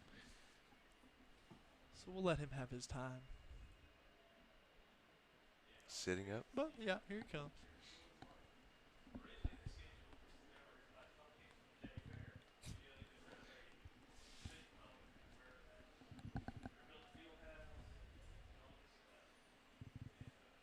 Oh, well, at least he's walking off. That's always a good sign.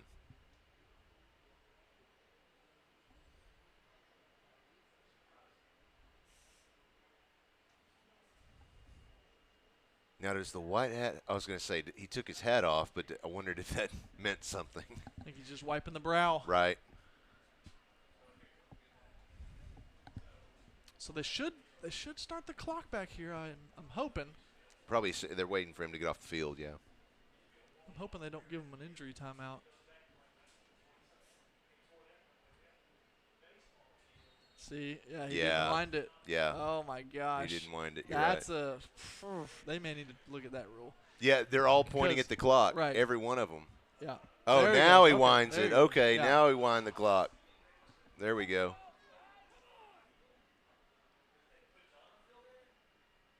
Yeah, when he winded the clock, he should have restarted the play clock, but he didn't. Yeah. I say should have. What do I know? But it looks like Charlie's going to get the first down, so all that is a moot point.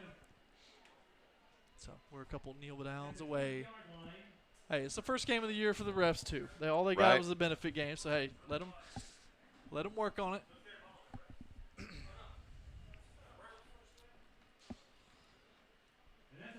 So it's not the prettiest game of all time for PA. Hey, they came what? out with a solid start. I mean, we were 20-7 at halftime, and we kept scoring early on in the third quarter, but the fourth quarter just kind of went dry on both sides. They will take a knee, and that'll be the final play of the game, so they'll go ahead and take one more knee, and this one will be wrapped up. It's been a fun one to start the season, that's for sure. Yeah, it has. There's a ton to look back on. I'm sure the coaches and players are going to get back and obviously enjoy the win, but come back over the weekend and come Monday and look at the film and see a lot that they can improve on. Obviously, good stuff to score 35 points and held them to – really, they held them to 7 the first half and deep into the third quarter. So a lot of good to take away. Yeah. Well, real quick to turn away from this one, if you're done watching this game, I would suggest you go over and see if you can find Tulsa Union versus Bentonville. They're currently tied up in overtime at 35. Nice. Yeah, oh yeah. So that's a fun one to start the season right there. Oh, my gosh. So, and real quick, I want to look over at 6A and Sheridan 44, Whitehall 7 at halftime. Still the only score that we've got there. So leave it right there. So like I said earlier, we've got a trip down to Mississippi next Friday, and I think Christina and I are leaving on Thursday. We're going to go out Thursday afternoon, and we're taking the new mobile studio with us. We got to come up with a good name, a little catchy name for that thing. I know. Mobile studio, that's what came to mind. I don't know. I mean, trailer. It's true. It's true to it. It's a trailer. That's what I've been talking about. That's what I've been calling it. So we got to come up with something better. This has been it's been a brainchild of mine for the last 3 years, and I've just kind of saved up, scrounged a little here and there, and with the help of the school, we were able to get that. So it's going to be. I think it's going to be a good thing. I hope so. Oh, it will. So, well, Blake, I guess you have any last thoughts on tonight's game? No, I'm trying to think of kind of some guys that stood out to me. I think on defense, T.J. Logan really stood out to me at linebacker. Made a lot of good plays, blitzed well, played coverage well. On offense, gosh, so many people had just kind of – all the receivers had a few catches. No one necessarily stood out. Connor had a pretty good game. I'm going to look down at Peyton Crabtree at left guard for us. Senior guy. Has been hurt a little bit. I think he hurt his shoulder earlier in camp, but really has played well and looked good today. Okay, you're not going to believe this, but there is one person who got our score and missed it by 1 point. Wow, okay. So tonight's winner of the Perfect Prediction, which is sponsored by Rise Counseling and Diagnostics, of course, they're going to win a gift card to Homer's Kitchen Table just down the street, is Hugo Rico. I believe that's a student. Yeah. You're saying, are they a younger student? Former younger Talk to me here. He's in middle school. Okay. All right. Well, Miss Carroll says he's a sweet kid, so he must be. So she only tells me the truth. Yeah. So, Hugo, if you're out there listening, congratulations. And if you know Hugo, feel free to send them a text message saying, hey, congratulations, you won. So we'll make sure to get that gift card over and ask when lunch is. I mean, the guy can take them out. You know? Right. Where are we going? When are we going to lunch? See, Hugo? we're real friends. Maybe that would be a fun thing. Maybe we can work that out with the middle school administration and say, hey, can we just check them out for lunch, go down the street. We go have lunch with them. We'll have to see about that. Well, congratulations to Hugo Rico. Got the closest tonight. So, all right. Well, like I said, we'll see you right back here next week. It's where you go to Mississippi to take on MRA. Thanks for watching and joining us for whichever team, whoever team you support. Thanks for watching. In the meantime, good night, good luck, and 73.